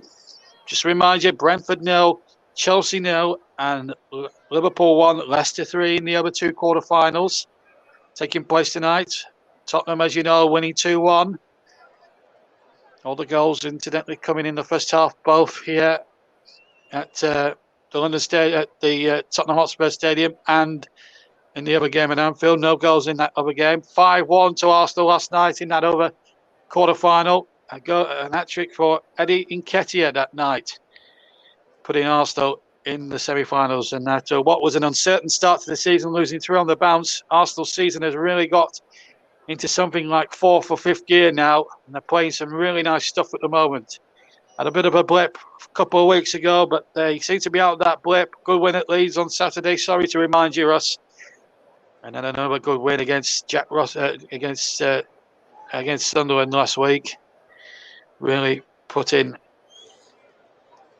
the can amongst the pigeons there, and it's 2-1 in this quarter-final. This all-London affair. Live on the TCM, JB Sports, JDAT Football, Storm FM and TCM2. We're on Twitter and Twitch. The Twitter handle's at Commentary Live 1, so if you haven't got any of those YouTube platforms I mentioned, you can listen to us via the Twitter handle. And of course, we've got a Facebook page. No live feed of the game there, but we do have a website you can check out, Facebook page, and that's allthews.facebook.com/the commentary hub if you want to check us out there. And of course, we've got the Melon app for the season as our official streaming sponsor for the season. A nice little pirouette there by Rice. And here's Soychek on to Masako, left-hand side. Infield to Rice, who's having plenty to say for himself. Masako now with a cross from the left-hand side. Header comes in, and it's wide. Jared Bowen coming in. I think the referee wants words with Jared Bowen. Remember, he's got to be on it. He's got to be careful because he's already on a booking. I think he was praising the effort from Masako. It was a good ball in. Got there first. I think he wanted a penalty. I don't think he was going to get one in a month of Sundays. Get there first, but good defending there by the West Ham defender. In fact, I think they've got a corner. They've got a corner out of that. And we know how good they were on set pieces in that first half, West Ham. Caused no end of problems. Here's Lanzini with a corner. Not a good one from the Argentine, I'm afraid. Out for a throw. So if you want to check out the Melon streaming app, you can check it out at www.melonstreamingapp.com or melon.com. 56 minutes gone on all TCM platforms. And it's 2-1 to Tottenham in our live alternate commentary game around the world for a Wednesday night in the UK. Here's Declan Rice for West Ham United. Finds the ball out towards the far side now. Can Johnson make something of it? The ball is back with Johnson. Rice is in support if he chooses to use him. He has to go backwards. Dawson now to Diop. Diop now on in turn to Lanzini. The Argentine. Masako is hugging that left-hand touchline. But at the moment, West Ham going backwards in their approach to try and get this ball forward. Can West Ham here on the ball with Johnson. Get themselves back into the cup, into this League Cup quarter-final. Remember, it's a competition that West Ham have never won. They've reached the final a couple of times. 1966, when they lost to West Bromwich Albion on aggregate. 5-3, I think, something like that. And then in 1981, after a replay, here's Jared Bowen. Bowen now, good save from Lariti, trying to go round the goalkeeper. Jared Bowen, there's a Tottenham player gone tumbling. Referee's having to have eyes in the back of his head. Play on, he says. Here's Ashby, far side. Here's Ashby running at his man. Bowen now has it back. And Ashby now, he just had to, just misstrided the ball. And Sojcek has won it back to great credit. West Ham are battling well here. The 81 runners up. There's a West Ham player gone tumbling. Bowen goes down. I don't think the referee, Ashby goes down. And then he's having a word with Oibie. And Oibie is 3 times bigger the lad than what young Ashby is. You don't want to mess with Højbjerg, that's for sure. And then just a shoulder charge. I think Ashby wanted a penalty. He was never going to get one, I don't think. But Jared Bowen with a wonderful opportunity a few moments before that to make it 2-2. First touch maybe a bit heavy. Had to beat a couple of Tottenham defenders, including Ben Davies. But then Lloris just got a big left hand again. And it's that left hand that has saved Tottenham in more than one occasion, 3 times. The Frenchman's left paw has saved his side there, the captain. He's still a terrific class goalkeeper, even now he's into his mid-30s.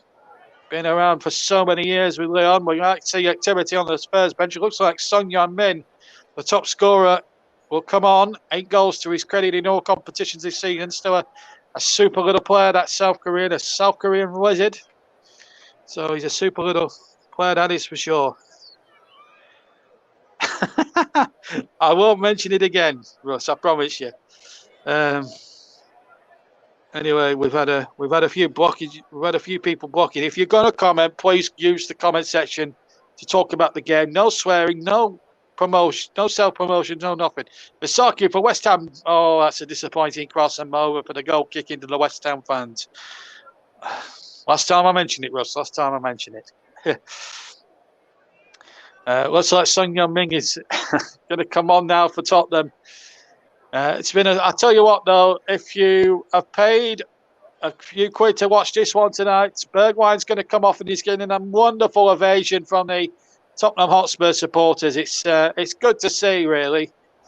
And he's very used. He's seldom used these days, Steven Bergwijn, but he's just shown in 59, 60 minutes tonight what a terrific talent, and what he, if managed and nurtured correctly, what a talented individual he will be. In fact, it's a double change being lined up now. Lucas is the other player going off, and Son Heung-min is certainly one that's going to come on.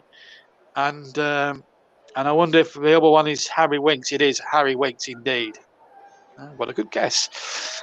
So Winks is on, and Son Heung-min is on as Tottenham now bring on the big boys to try and make sure that their passage to the semi-finals and 2 games away from Wembley is sealed.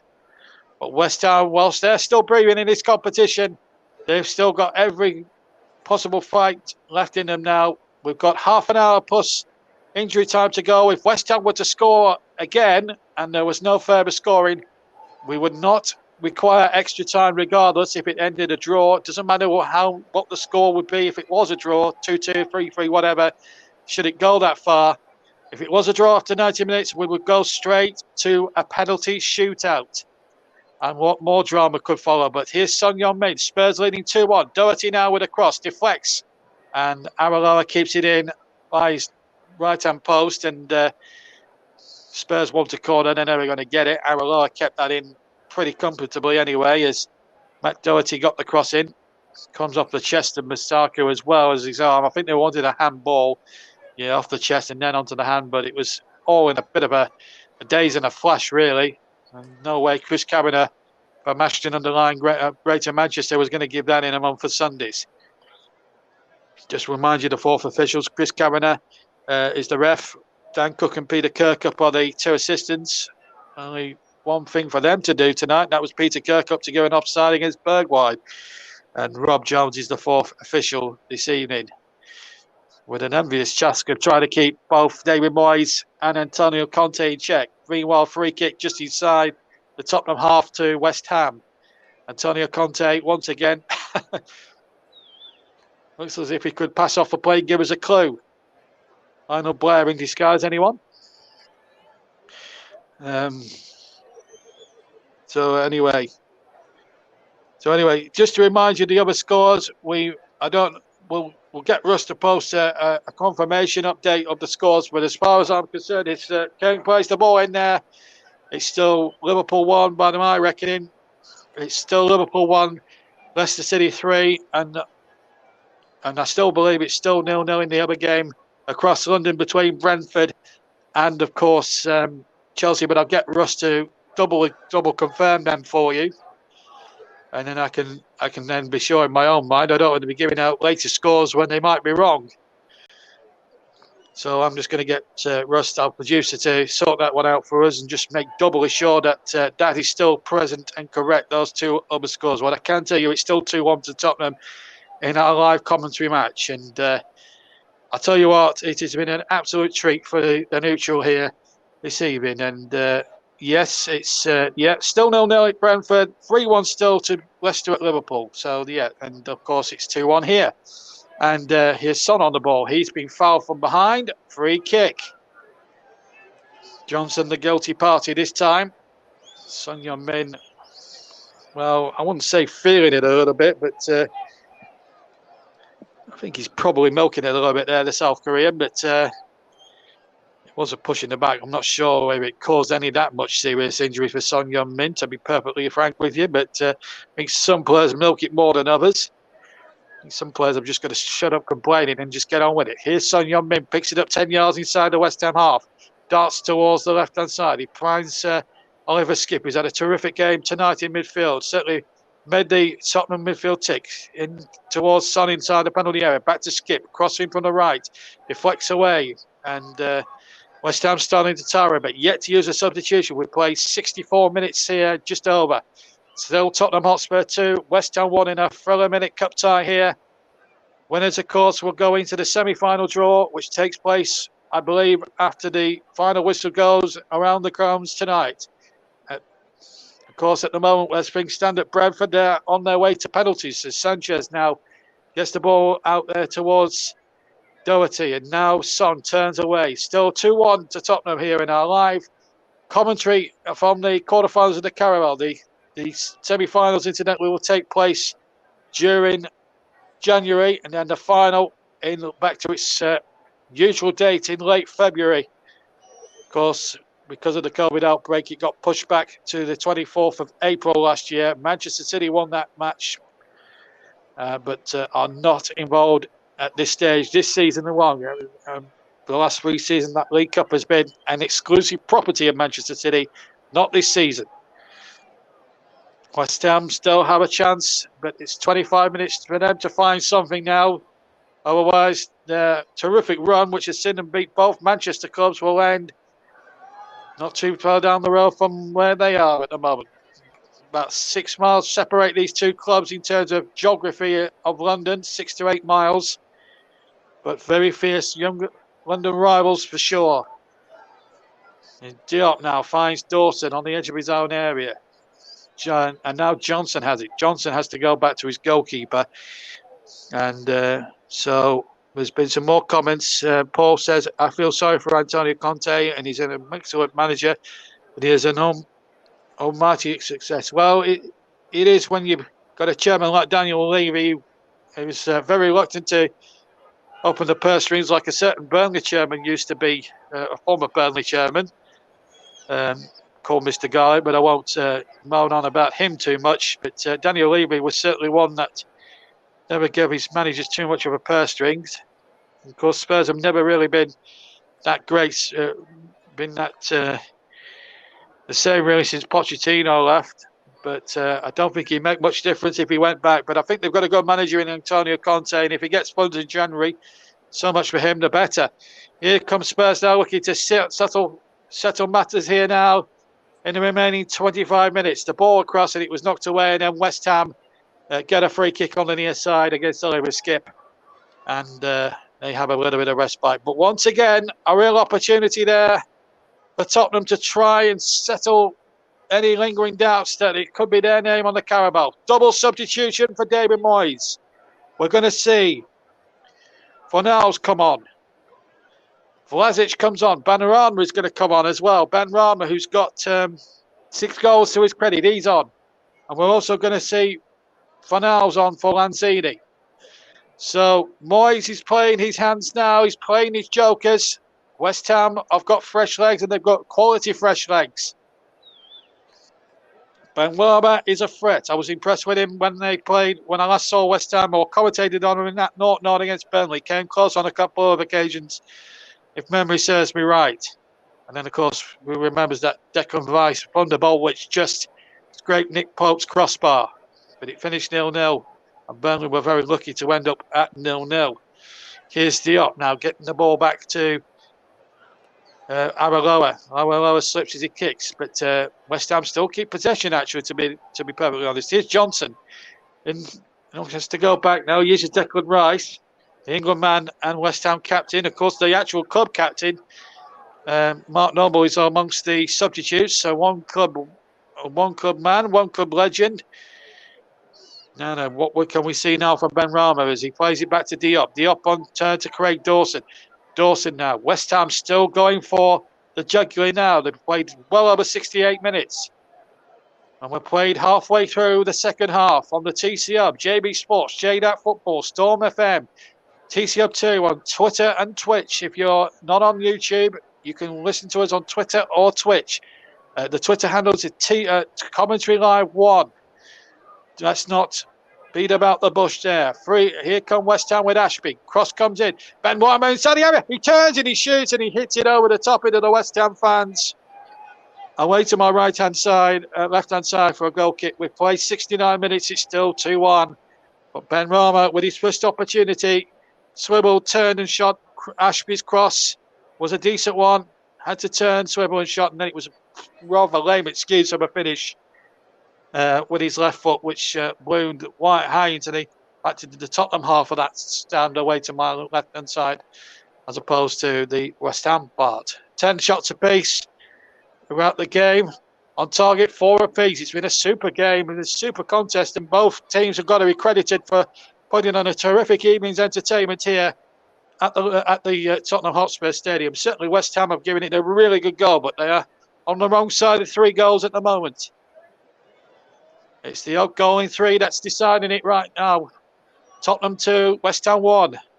Leicester are going through 3-1 leaders against Liverpool.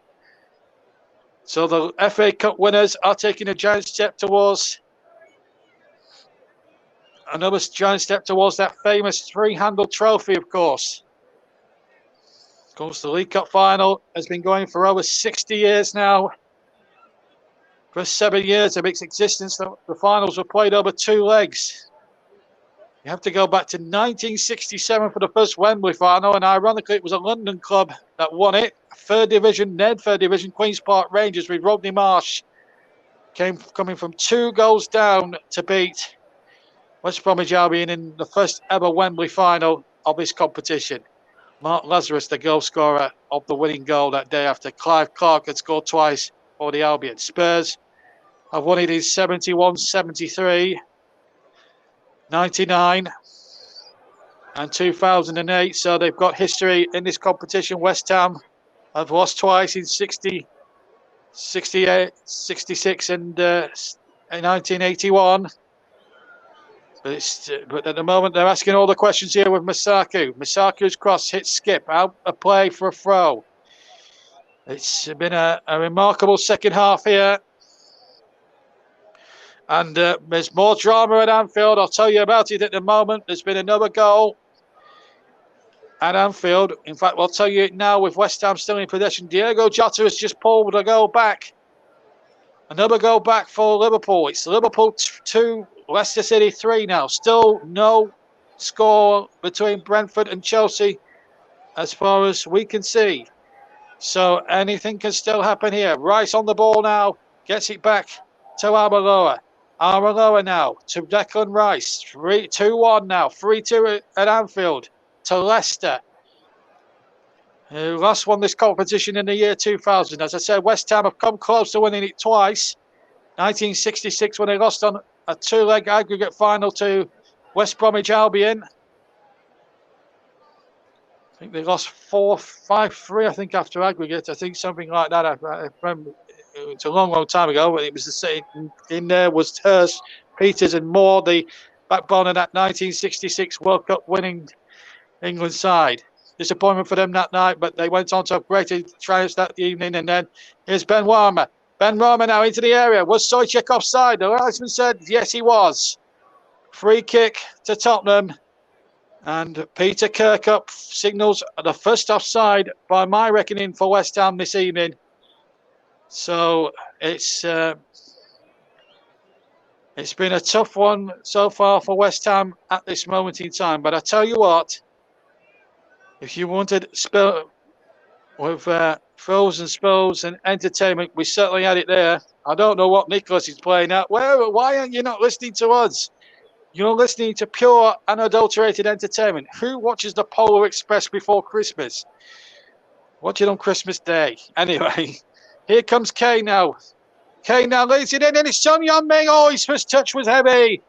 He just couldn't get it out from under his feet. Kane laid him in perfectly from the edge of the penalty area. Son just miscontrolled it. And it fell nicely for Areola, who took possession. Now Rice on halfway for West Ham. What a super game this is turning out to be. No goals so far in his second half. We've got 13 minutes, we've got 16 minutes plus injury time still remaining. A West Ham goal in that time would force us to have a penalty shootout. At the moment, Leicester are going through if it stays the same at Anfield. 3-2 they lead against Liverpool. Here's Jared Bowen now, edge of the area. Bowen lays it in there. Can't find Matt Fornals. Bowen is in there once again. It's knocked away. Masaku chases. So too does Diop. Masaku again, left-hand side. West Ham have got to give it their best shot now. They can't. I don't think they can afford to be defensive at this stage. They might as well go hell for leather here. Diop now to Masaku. Throwing to West Ham. Halfway inside that Tottenham half. To my left-hand side. Masaku's going to take it. Quarter of an hour almost to play. 15 and a minute and a half minutes left, plus injury time. A goal from West Ham. We will go to penalties. If West Ham get a goal in that time and Spurs don't respond.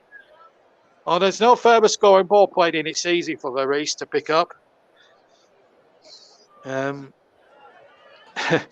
Russ, our producer, says, and Mo says, if I wasn't presenting this, I'd be watching Elf. Yeah, great film with Will Ferrell. Terrific film. One of my all-time favourites. Paul's enjoying the banter as well this evening. We're going to see a substitution for Tottenham. Dele Alli.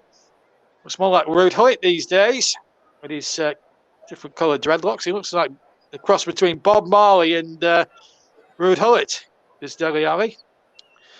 Will his team be jamming it to the League Cup semi-final in the 1 and 2 games potentially from a Wembley Cup final in late February or early March? I ask myself. We'll have to find out. Still another 14 and a half minutes plus injury time to play. And I think there will be a late twist in the tail. Will it be Spurs or West Ham who get that late twist? Here's a chance now. Edge of the area. Shot comes in from Benrahma. It was blocked. Comes now to Johnson. Johnson on the right-hand side. Ashby wants it. Can't be found. Sojcik has it. Out to the far side, and it goes towards the penalty area from Bowen.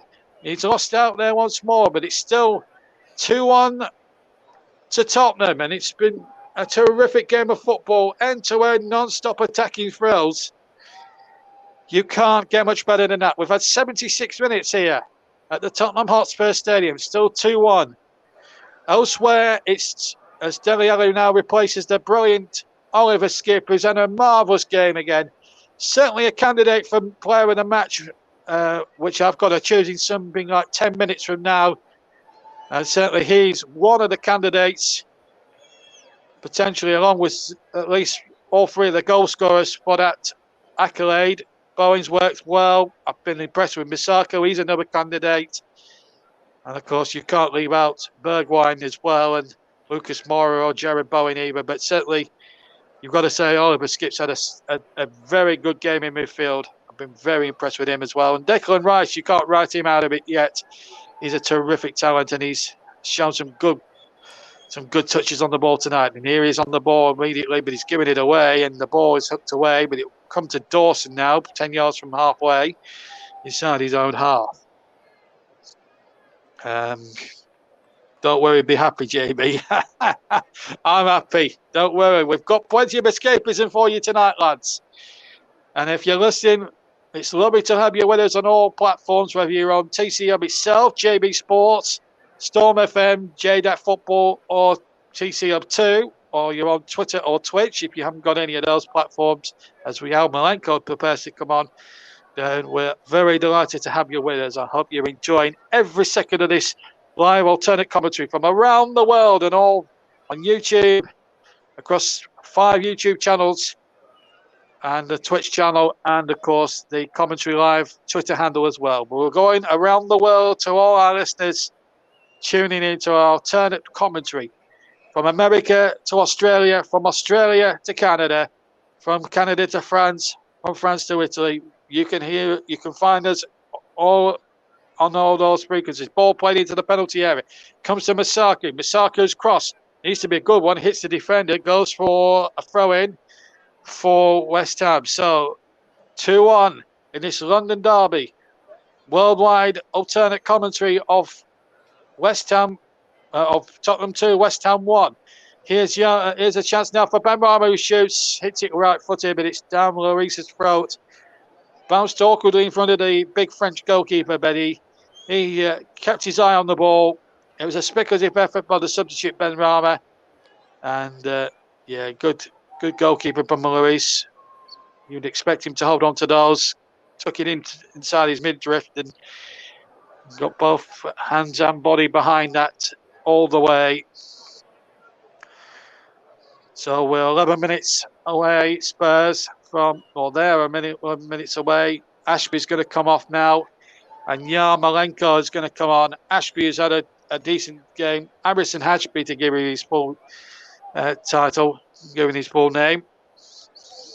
And Andrei Yarmolenko now comes on. Can he inspire a late West Ham surge? Harrison Ashby's done all he could tonight. Young lad, thrust into a London derby. Could not have been easy for him, but he's handled it okay. Here's Masaku. Masaku now in field. And here's a chance now for number 8, the Funhouse, to get himself going again. And here's Rice once more for West Ham. Whilst they're still breathing in this competition, they're not going to give in without a fight. Ben Rama inside the area. Ben Rama shot across the face of goal and just beyond the left-hand post of Lloris, who dived away to his right and into the Tottenham fans for a goal kick. But Ben Rama, as I say, with seven goals to his credit, could have easily made it 8 in an instant. Lovely ball in, hits it beautifully with the right foot. Just lacked the accuracy. Just needed to be the other side of the left-hand post rather than the other side. And it would have been 2-2. And then goal kick. There's been a goal at Brentford.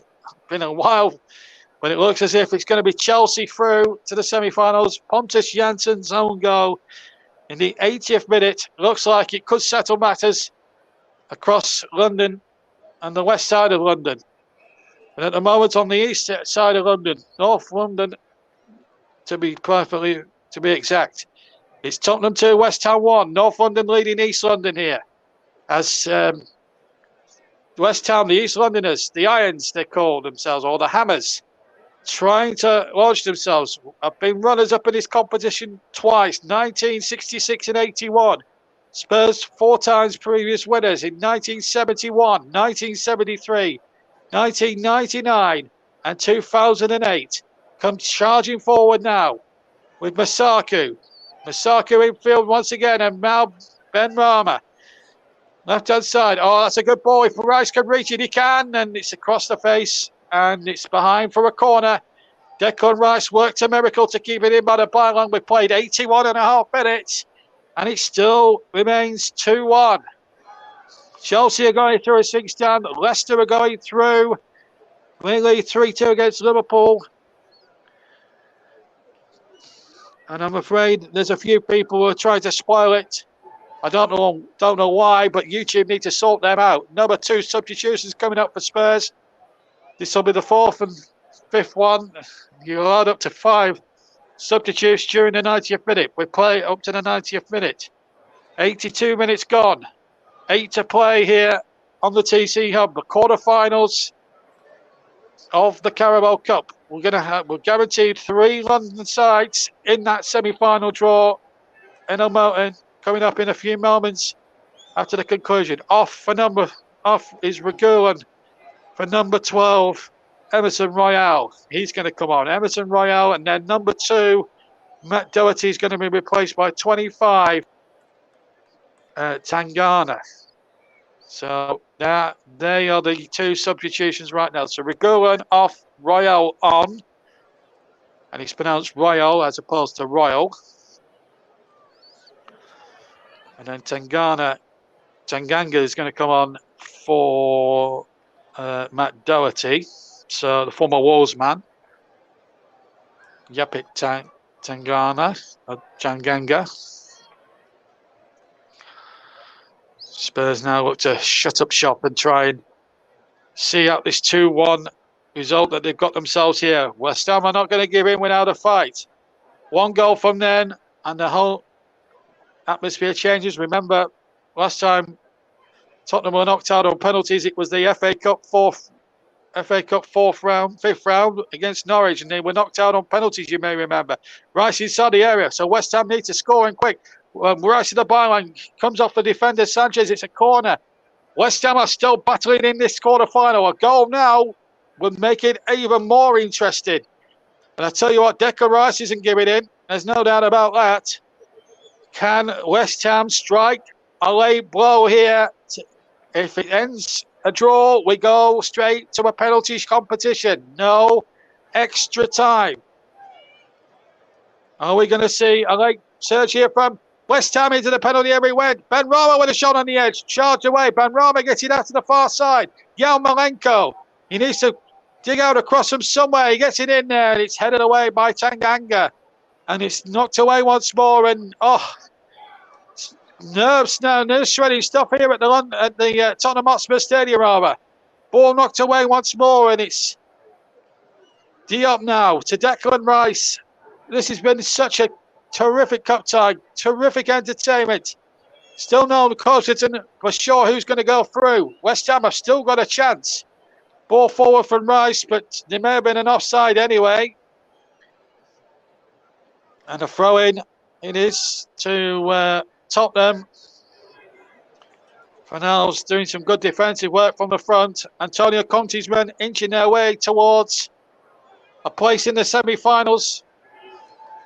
No trophy for Spurs since 2008. 1980 would be the last time West Ham, you'd have to go back for them winning a trophy. Chelsea now gone 2-0 up against Brentford. Jorginho with a penalty 5 minutes from the end. And we're 5 minutes from the end here. I've got a couple of minutes to think about this and a big decision to make in the player of the match sponsored by Commentary Services. And at the moment, West Ham are constantly on the attack, but they just can't finish the job off. Plenty of options I can choose for player of the match. Declan Rice, Oliver Skipp, Lucas Moura, Stephen Bergwijn, Jared Bowen as well. He's had a good match. So 5, maybe 6 different candidates there in the one for the one award. It's going to be such a tough decision. It's times like this. I wish I had Chris Whiteman alongside with me. Here's Ben Rama now for West Ham. He wins a throw off Emerson Royale. It will be a throw-in now. We're coming towards the closing stages. 4 minutes left to play. Here's Declan Rice. Ben Rama has it. Masaku has it. Left-hand side. Back to Diop. Diop now to Dawson. West Ham can't afford to go sideways with the passes now. They've got to hike it into the penalty area. They've got to hoist it in there. 4 minutes left. 4 minutes to go. Diop now has it for West Ham. They will trail 2-1. Rice now back to Diop. Diop now. He's going to use his goalkeeper. This is not helping West Ham's cause, but you've got, for all that criticism, I'm just giving West Ham, you've got to give credit to Spurs. They're not allowing West Ham to go as forward as they dare. They've got to go for it now. David Moyes has still got a couple of substitutions he could use. Here's Declan Rice, the England man, the man who came so close to lifting the Euros alongside Harry Kane and co. Has possession. Now West Ham still have it. We've got 3 minutes left to play. West Ham still in possession. Diop. We will come to the player of the match in a second, folks. I promise you. Still making up my mind in my head. Plenty of candidates for that award. Diop now gets it back to the goalkeeper, Areola. I have a decision. I've made a conscious decision tonight, and it's it's going to be an Englishman picking up the award. I can tell you. 10 shots to Tottenham, 14 for West Ham, 5 to 4 in West Ham's favour, but they're losing 2-1. Player of the match sponsored by Commentary Services. Whilst West Ham are being rather wasteful at the moment with their passes, I'm going sideways. I'll tell you a bit about the player of the match, shall I? I'm going for Oliver Skipp.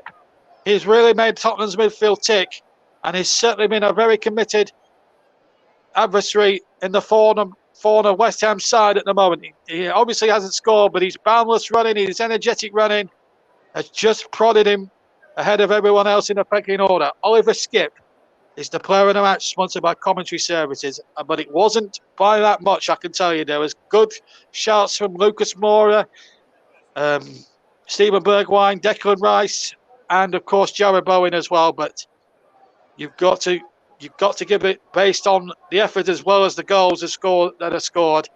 And for me, Oliver Skipp typified how good that Spurs midfield has been tonight. He is impressing me every time I see him play. He's an absolute talent. 90 seconds just under the player normal time. It's still Tottenham 2, West Ham 1. Højbjerg is down on his haunches. It's a Tottenham throw, but it's not being taken whilst Højbjerg is down on his haunches, which is angering the West Ham faithful here. So we've now got about a minute. Plus injury time left to play. All eyes will be on Robert Jones, the fourth official. He's poised with that board. He's only got another minute to make up his mind. Oh, he'll be getting the information from Chris Kavanagh, who I have to say, it's been a game that's been littered with.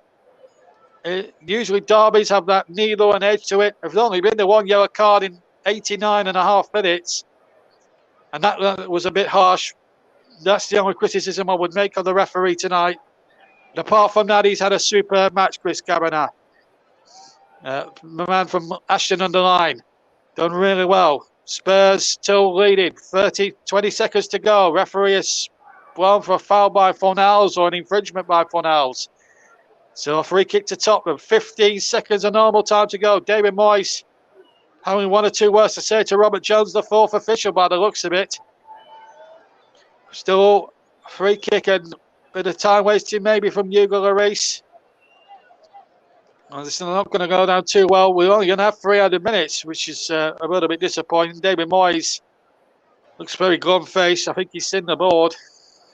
And the West Ham fans and players look glum-faced.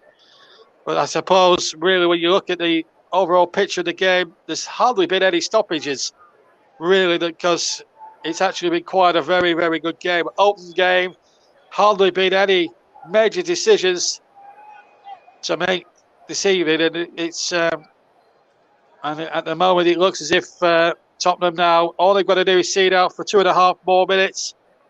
And they're in that last four. Brentford 0, Chelsea 2. They're going through. Liverpool 2, Leicester City 3.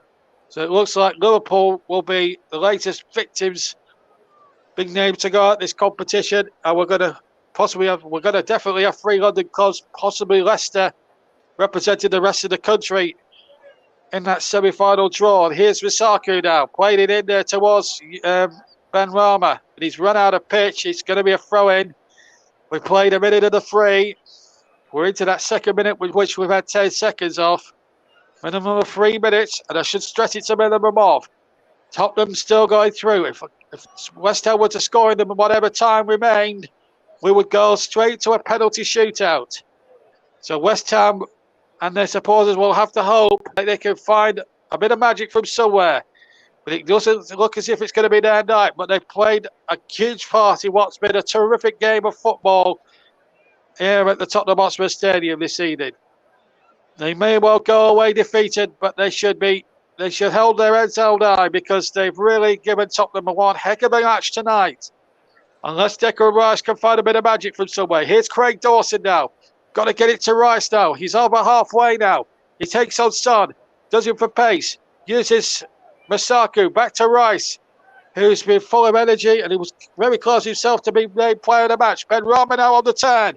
Edge of the area. This has got to be the last chance. Yarmolenko has it on the edge of the area. Yarmolenko's shot, deflection, and it's off the bar and over. And that could have easily got in from Yarmolenko's deflected shot. And Lloris has kept it out. I wonder if it came off the bar. He gets it on the edge of the area, just to the right of the D. Gets the shot off, it gets a deflection, and it might have just hit the top of the bar. If it did, then Lloris gets lucky.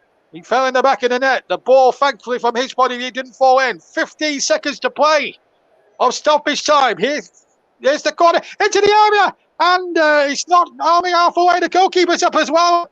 Araroa's headed forward, and it's Lloris takes possession, and Araroa will have to scamper back now. We've played the 3 minutes.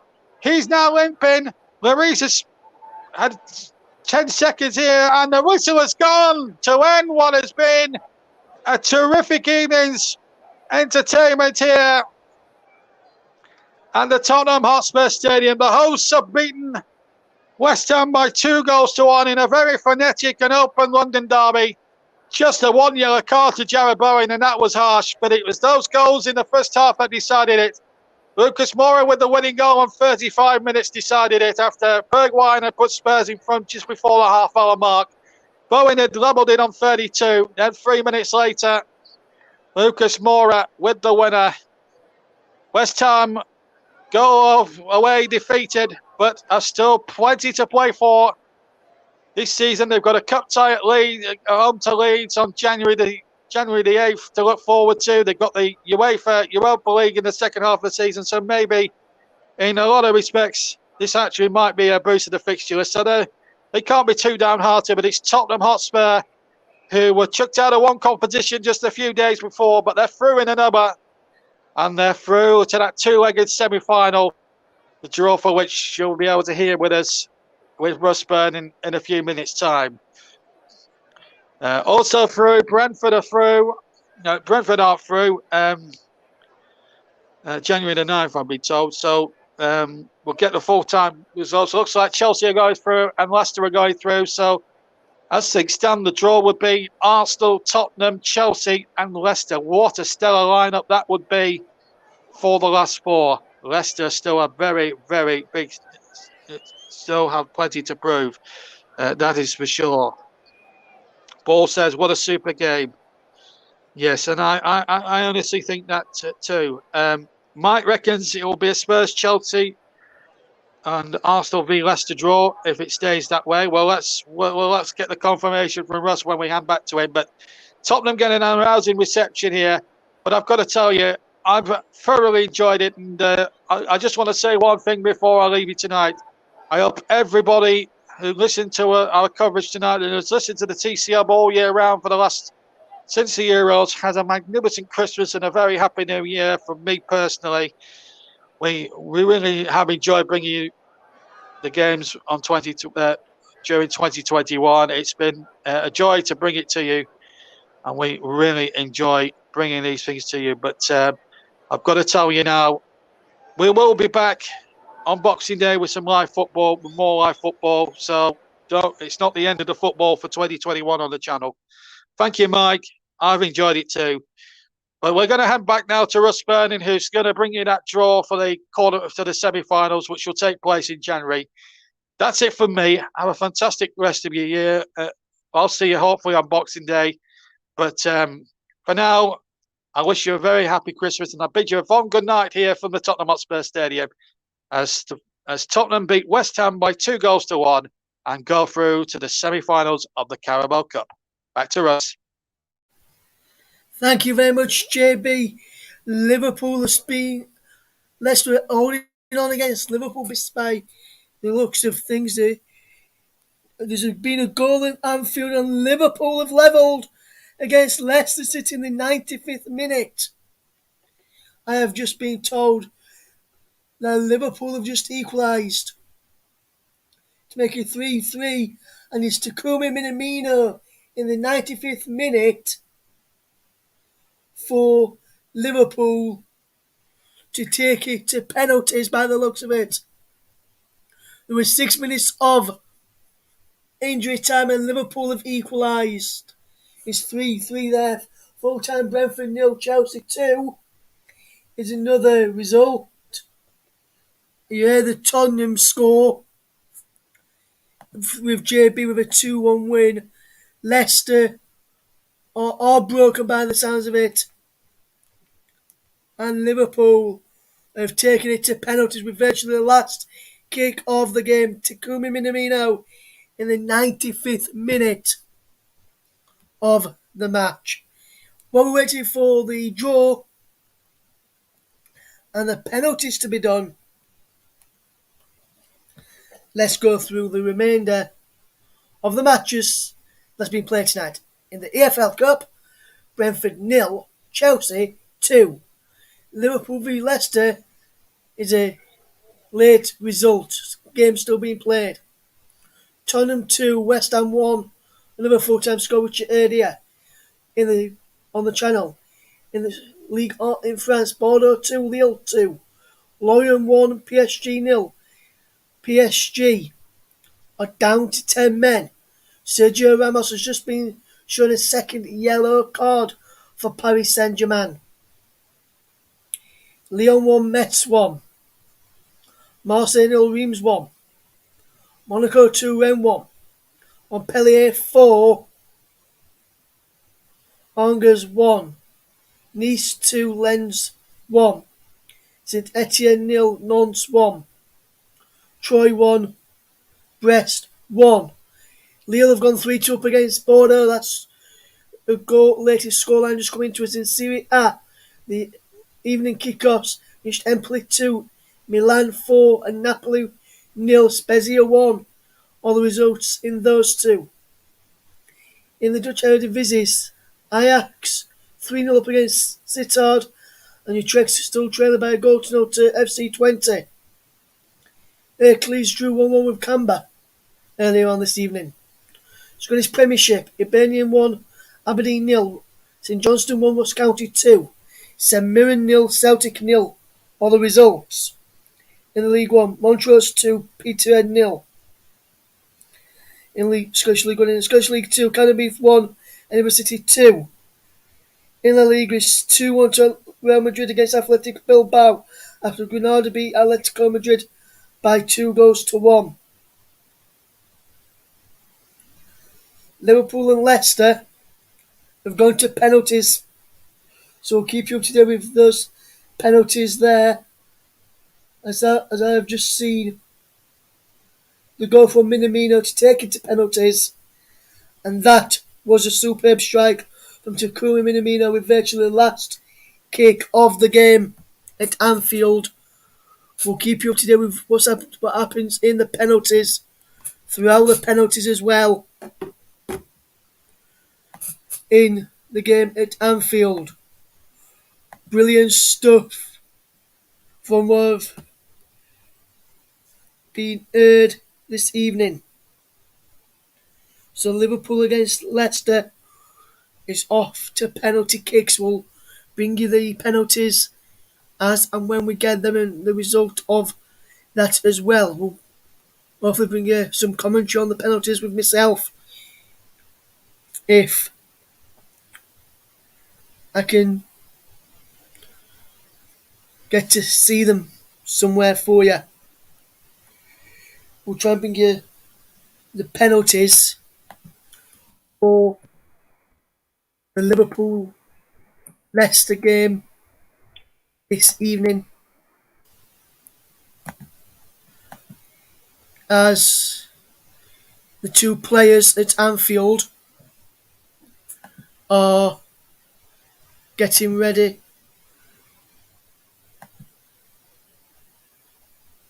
for the penalty shootouts to be taken.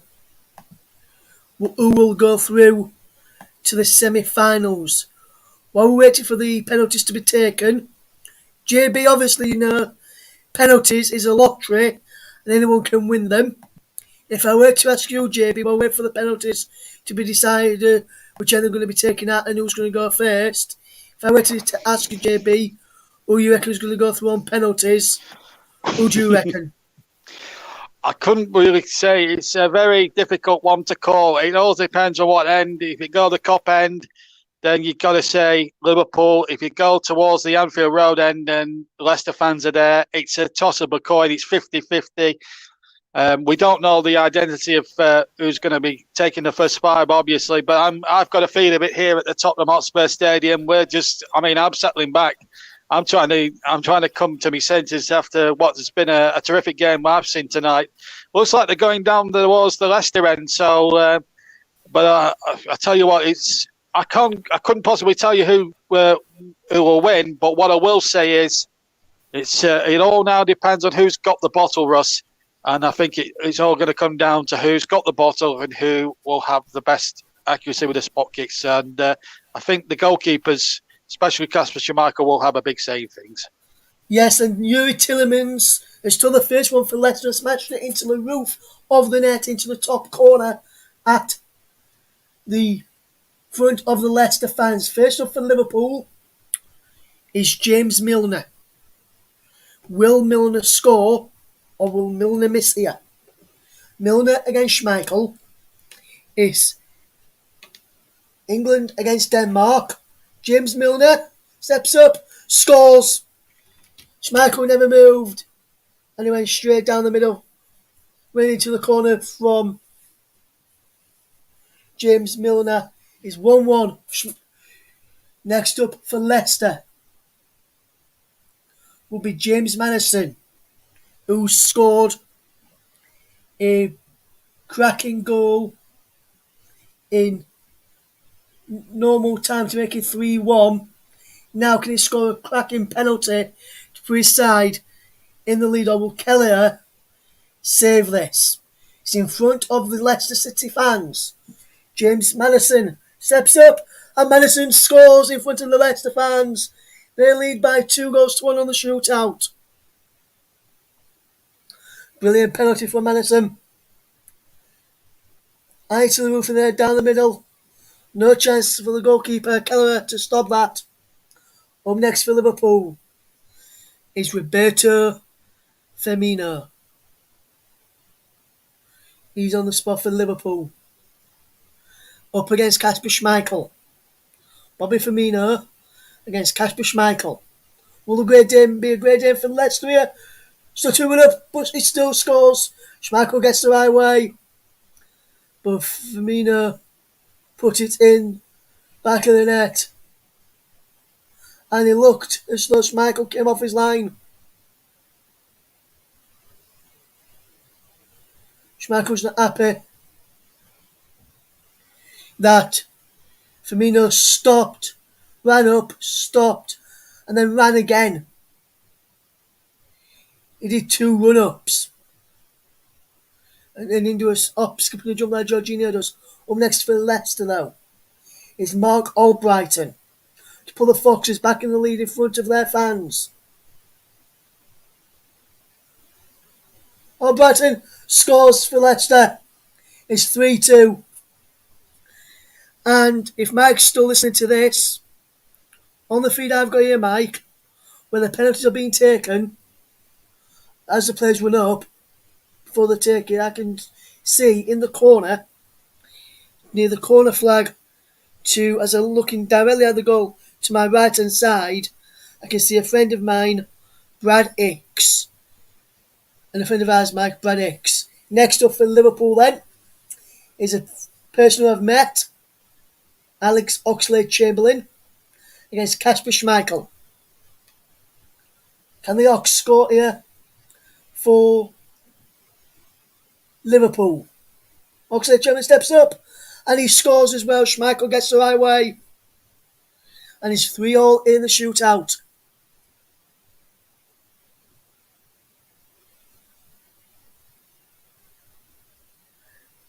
Tillemans told Schmeichel there which way to go and he did, but couldn't get to it. Up next for Leicester will be Luke Thomas, the left back, the defender, England under 21 international Luke Thomas. There's Kelleher, and Kelleher saves, but it looks as though Kelleher came off the line there. But Leicester have Bloomfest is not going to be retaken. Yeah, Kelleher's got both feet off the line there for me. But Leicester have had their penalty saved. Now the pressure is on this next kick for Liverpool. Naby Keita. Big pressure on Keita. If he scores here, Liverpool have the advantage for the first time, going second in this penalties. We'll bring you the draw as well in a moment. Naby Keita up against Kasper Schmeichel.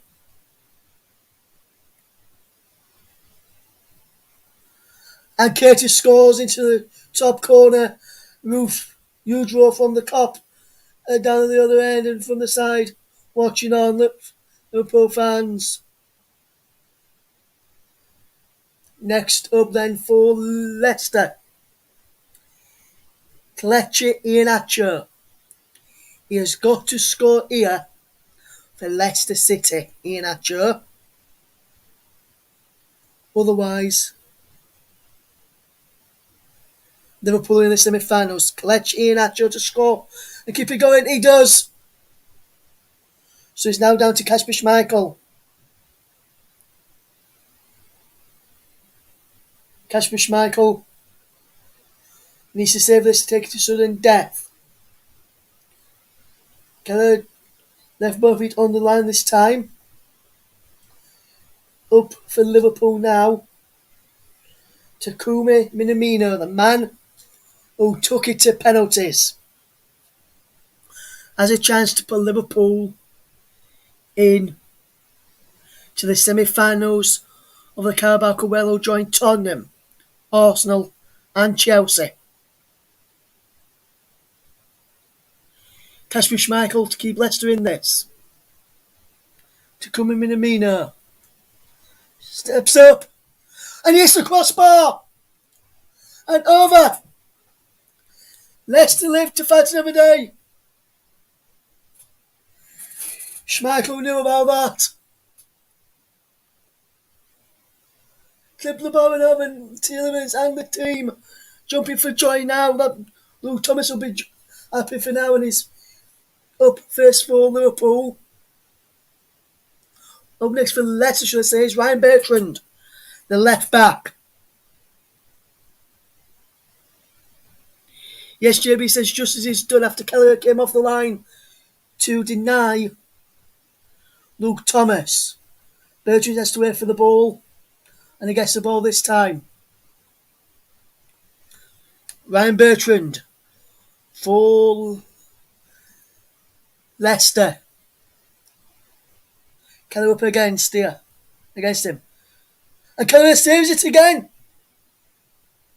Brilliant save from Kelleher. Fantastic save from Kelleher there. And did he come off the line again this time? Let's have a look. I think he did. Again, you know. Diego Jota for Liverpool. Kasper Schmeichel keeping hold of the ball. Now releases it. The referee. Let's come and get the ball. And pass it to Diego Jota. He has a chance to win it now for Liverpool in sudden death. Can he score here? Diego Jota. I think with the form he's been in, he'll probably score here. And he does. Liverpool are through on 5-4 on penalties after a 3-3 draw. Pure drama at Anfield. Last minute equaliser from Takumi Minamino from the spot in normal time to equalise, and then Diego Jota made it win on penalties by 5 goals to 4, and Liverpool go through to the semi-finals. But Leicester bow out. But 2 of the penalties that Leicester missed, Keller came off the line both times for me. But Liverpool march on 5-4 on penalties. So the semi-finals are set. Semi-finals are set for the EFL Cup.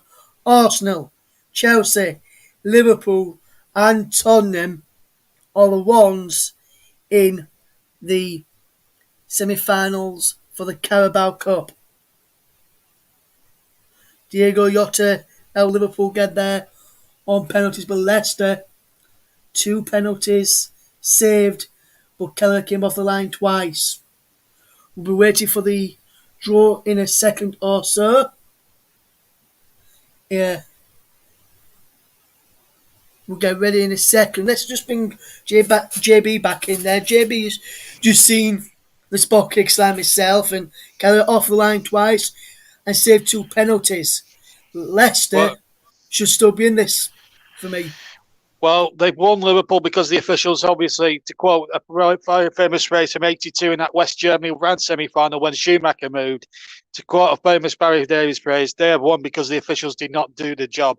I don't know who the linesman was on that far side, but he was 5 yards away. How can you stand 5 yards away from the incident and not see one man move 2 feet off the line, off the goal line? I find that ridiculous. And if I was Brendan Rodgers, I would be absolutely seething and demanding action, because that is just not. I just can't understand it. Alan Shearer, these officials, these referees, and everything like that. We've had controversy over the weekend with VAR and the officials and how they used that. Now we've had this tonight and the penalties. I've actually praised the referee in our live match tonight, Chris Carragher. He was a brilliant example, and if you referee it sensibly, you can let a game flow. We had 1 yellow card. There was nothing violent at all tonight. There was no controversial flashpoint. It was refereed perfectly. And then you see poor officiating like we saw just then in that penalty shootout, and you just wonder, just when you think the faith in referees after Chris Carragher's brilliant refereeing display tonight has been restored, you see an assistant not looking from 5 yards range, and it's not very far us. And you can't, and he can't even see one man move 2 feet off his goal line before a kick is taken twice. It beggars belief, quite honestly. And if I was Brendan Rodgers, I'd be fuming. I really would. Yes, absolutely, JB. So then, JB, the semi-finalists are Arsenal, Chelsea, Tottenham, and Liverpool. I'm going to put you on the spot here now. We heard who Mike says. Mike said he thought it was going to be Spurs, Chelsea, and Arsenal, Leicester. Spurs, Chelsea, Arsenal, Liverpool. Then he'll reckon who he thinks. Who do you reckon is going to be the semi-final draw? And who's I actually think it should be Arsenal, Spurs, Liverpool, Chelsea, and those would be 2 semi-finals I would love to see, because at the end of the day, we've got 4 big teams in that competition left in now. And whoever gets to the final is going to be a proper showpiece final now. And, with all due respect, of course, to the teams that have fallen by the wayside tonight, whatever gets drawn, whether it's Arsenal, Liverpool, or Chelsea, Tottenham, or the other way around, it's going to be, they are going to be stellar semi-finals, and and they're going to be something very special to look forward to, not just for the players, I'm sure, but I'm sure for the supporters as well, should they still be allowed in grounds by this point. But I'll tell you what, it's going to be some semi-finals how it comes back. And here's another thing. Jamie Vardy, interestingly, didn't take any of those penalties that we just heard in the shootout. Well, whether that's significant for Leicester, I don't know. But nevertheless, I think whoever draws who now, whether it's Liverpool, Arsenal, or Tottenham, Chelsea, or whatever, or it's Chelsea, Liverpool, whatever, it's going to be Chelsea, Liverpool, or Tottenham against Arsenal. I think whatever semi-finals get drawn, they're going to be massive games, and they're going to be semi-finals that you will not want to miss. That is for sure. Yes, and we'll be sure to bring you the semi-finals on audio commentary here on the TC Hub, JB Sports, Straight Football, Storm FM, amongst others as well this evening. We'll get ready for the draw in a few moments. So make sure you can get that very, very shortly. We'll bring JB back in just a second or so. But before we do bring JB back in, as we grab him again here now, we did lose him for a moment or so. But Michael's per commenting, he says, "What a penalty shootout that was. This semi is set up to be excellent." Yes, whichever semi is, Michael, are going to be excellent, and we're going to bring you all the semis here on the TC Hub in the EFL Cup, and we'll have some more EFL Cup action in the new year with the semi-finals, and we'll also have it in the final as well for you all to tune into and listen along to. If you after today, we'll be back on Boxing Day. Don't go anywhere though just yet. We're going to remain, as we'll be bringing you the matches on Boxing Day. But before that, we'll bring you the draw for the semi-finals for the Carabao Cup in a few moments or so. We'll try and get you some thoughts. I'll try and read out some thoughts from Brendan Rodgers at the end of the Liverpool game this evening, and try and get some thoughts from that when we can. Just while we're waiting for the draw, then just going back to our game, JB, that we covered this evening. What a match we had in store. We had 3 goals tonight. Mike had the best of the semi-finals with 6 goals last night. You had 3 tonight, but both were great ties. I'm very glad you enjoyed doing this one. Or would you rather have done the Liverpool one, since with those controversial moments at the end and the penalty shootout, JB? Which one would you have rather done? The one you did or the Liverpool one? I've got to say, I don't think I'd swap the one I did last tonight, because obviously, I think I'd have been apathetic with rage doing the Anfield run, but I don't think I would have any voice left. But tonight's game, I was very happy with how it went, because you look at, from a neutral point of view, London derby, when you watch a bog standard London derby in the league, you tend to get a lot of needle, especially when it's Tottenham West Ham or Chelsea Tottenham or Arsenal Tottenham or whatever. There's always a bit of needle in there, a few yellow cards, a few red cards, and you don't get a flow of the game that you would always hope for from a derby game. Tonight, we didn't get any needle. There was 1 yellow card in the whole 90 minutes. Chris Carragher, you've got to give Chris Carragher a lot of credit, and I make no bones about it. He was the catalyst to how good this match was tonight. He let everything flow. There was no reason to book players. It was a committed game. We sold almost about 30 shots in the entire game. Okay, we only had 3 goals, but that doesn't matter. The fact of the matter is, we saw terrific entertainment. Both teams were always wanting to attack from the first whistle to last. It was almost like watching a Sunday League game or a schoolboy match where it's end to end or whatever. It's the sort of game you would play in the park, or end to end, goals. Shoots. It will all shoot on sight tonight, it was one of the best games I've done all season in terms of end to end football, and this is what I like about a proper cup. It didn't matter how many goals there were in the game. The fact of the matter is, Russ, that was a proper cup quarter final tonight, and credit must go to both sides. West Ham, of course, will be disappointed, but they can't be too downhearted about the season they're having already. 5th in the league, they've got home advantage in the on the 9th against Leeds in the FA Cup, which might actually be a very good game. Obviously, Leeds will have a chance, I'm sure, because they've still got a decent side. So don't get too hepped up about the league form. In the cup, anything can happen. So we'll certainly find out with bated breath on the 9th of January how that one will go. But I'll tell you what, though, and they've got the Europa League, so they've got plenty to play for. West Ham, they can't be too upset about it. Of course, they'd love to have won tonight, but Tottenham were brilliant tonight. I thought, as I said, the reason I chose Oliver Skipper's player of the match was purely and simply because he ran the midfield. He made everything tick. He was probably the best of what Spurs were all about tonight.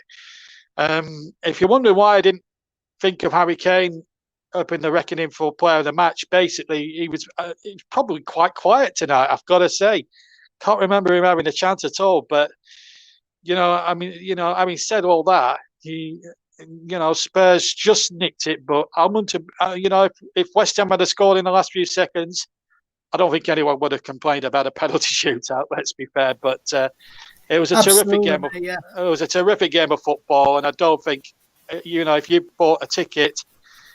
actually bought a ticket and you've actually watched it as a neutral and you paid £30 for £30 for a ticket, you can go. You've come away from that game tonight at either Anfield or here tonight at the Tottenham Hotspur Stadium, then you can't be too disappointed. And I'm sure the Brentford game, and this is no disrespect to Brentford Chelsea because we haven't seen any of the game ourselves, but I'm sure that was a good game in its own right. But if you've been to those quarterfinals at Anfield and here at the Tottenham Stadium, then I don't think you can have any complaints about value for money if you're a neutral tonight. That is for sure.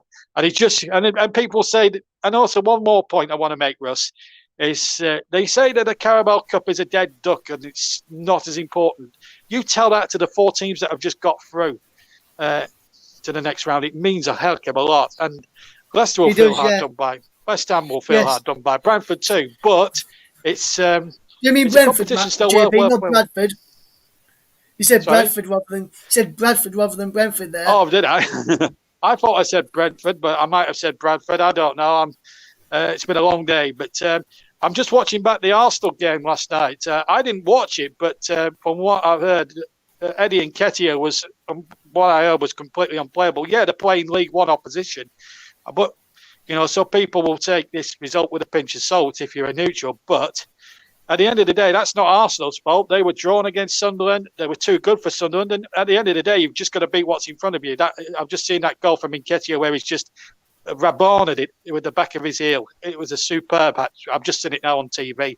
Superb hat trick. And yeah. Anyway, now, JB, I've got the numbers up on the screen for the draw, so I'll just go through that, and then the draw will be coming up very, very shortly. The numbers are: number 1 is Arsenal, number 2 is Chelsea, number 3 is Liverpool, and number 4 is Tottenham. So let's go through those draws.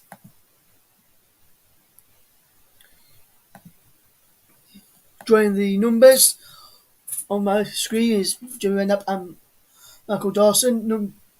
Number 1, Arsenal, 2-time League Cup winners back in 1993 was the last time. They're taking on number 3, Liverpool. Liverpool have won the League Cup 8 times. And Tottenham or Chelsea was going to be at home. Chelsea are at home, making to reach their 6th League Cup final since 2005. Number 4 is Tottenham, last season's beaten finalists. Last major trophy was 2008 League Cup under Juande Ramos. So there is the fixtures. I'll just run you through them one more time. So it's Arsenal against Liverpool, Chelsea against Tottenham. As it stands at the moment, 2 legs. First on the 3rd of January, second on the 10th of January.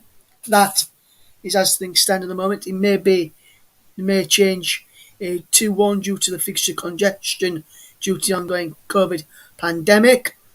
So then, JB, you've just seen the draw being made there. You just said me being the draw there as well. Thoughts on the draw? Very good draw. I mean, hopefully we will. Hopefully it's 2 legs and not the 1 leg. I mean, it would be a bit unfair, to be honest with you, if we didn't have 2 legs. It would rob us of 2 fantastic games between these 4 semi-finalists. Arsenal Liverpool, that'll be a cracker. Arsenal having home advantage, that could help them in the first half, but then obviously they need to take a decent lead going to Anfield, because Liverpool at Anfield, different proposition. So for Arsenal, that first leg's got to be critical. They've got to go to Anfield for that second leg with a lead, at least a 1 or 2 goal lead, to make it a bit more interesting, because Liverpool, as we know, in 2-leg games, in the second leg at Anfield, it's a totally different animal.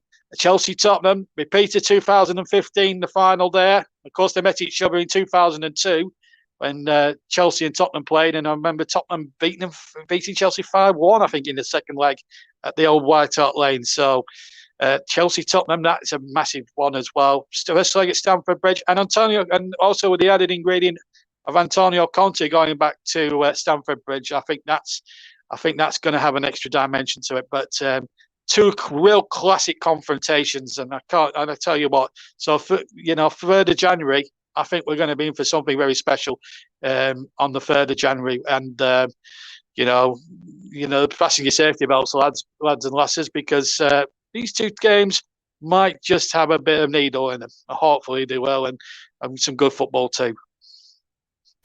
Yes, absolutely, JB. Absolutely. Before we do leave, we've got a comment in here from Mike, who says, if Klopp puts out a similar team as he did tonight, he fancies Arsenal, but now they're in the semis, he expects to see some of the bigger players back involved. I would agree with that.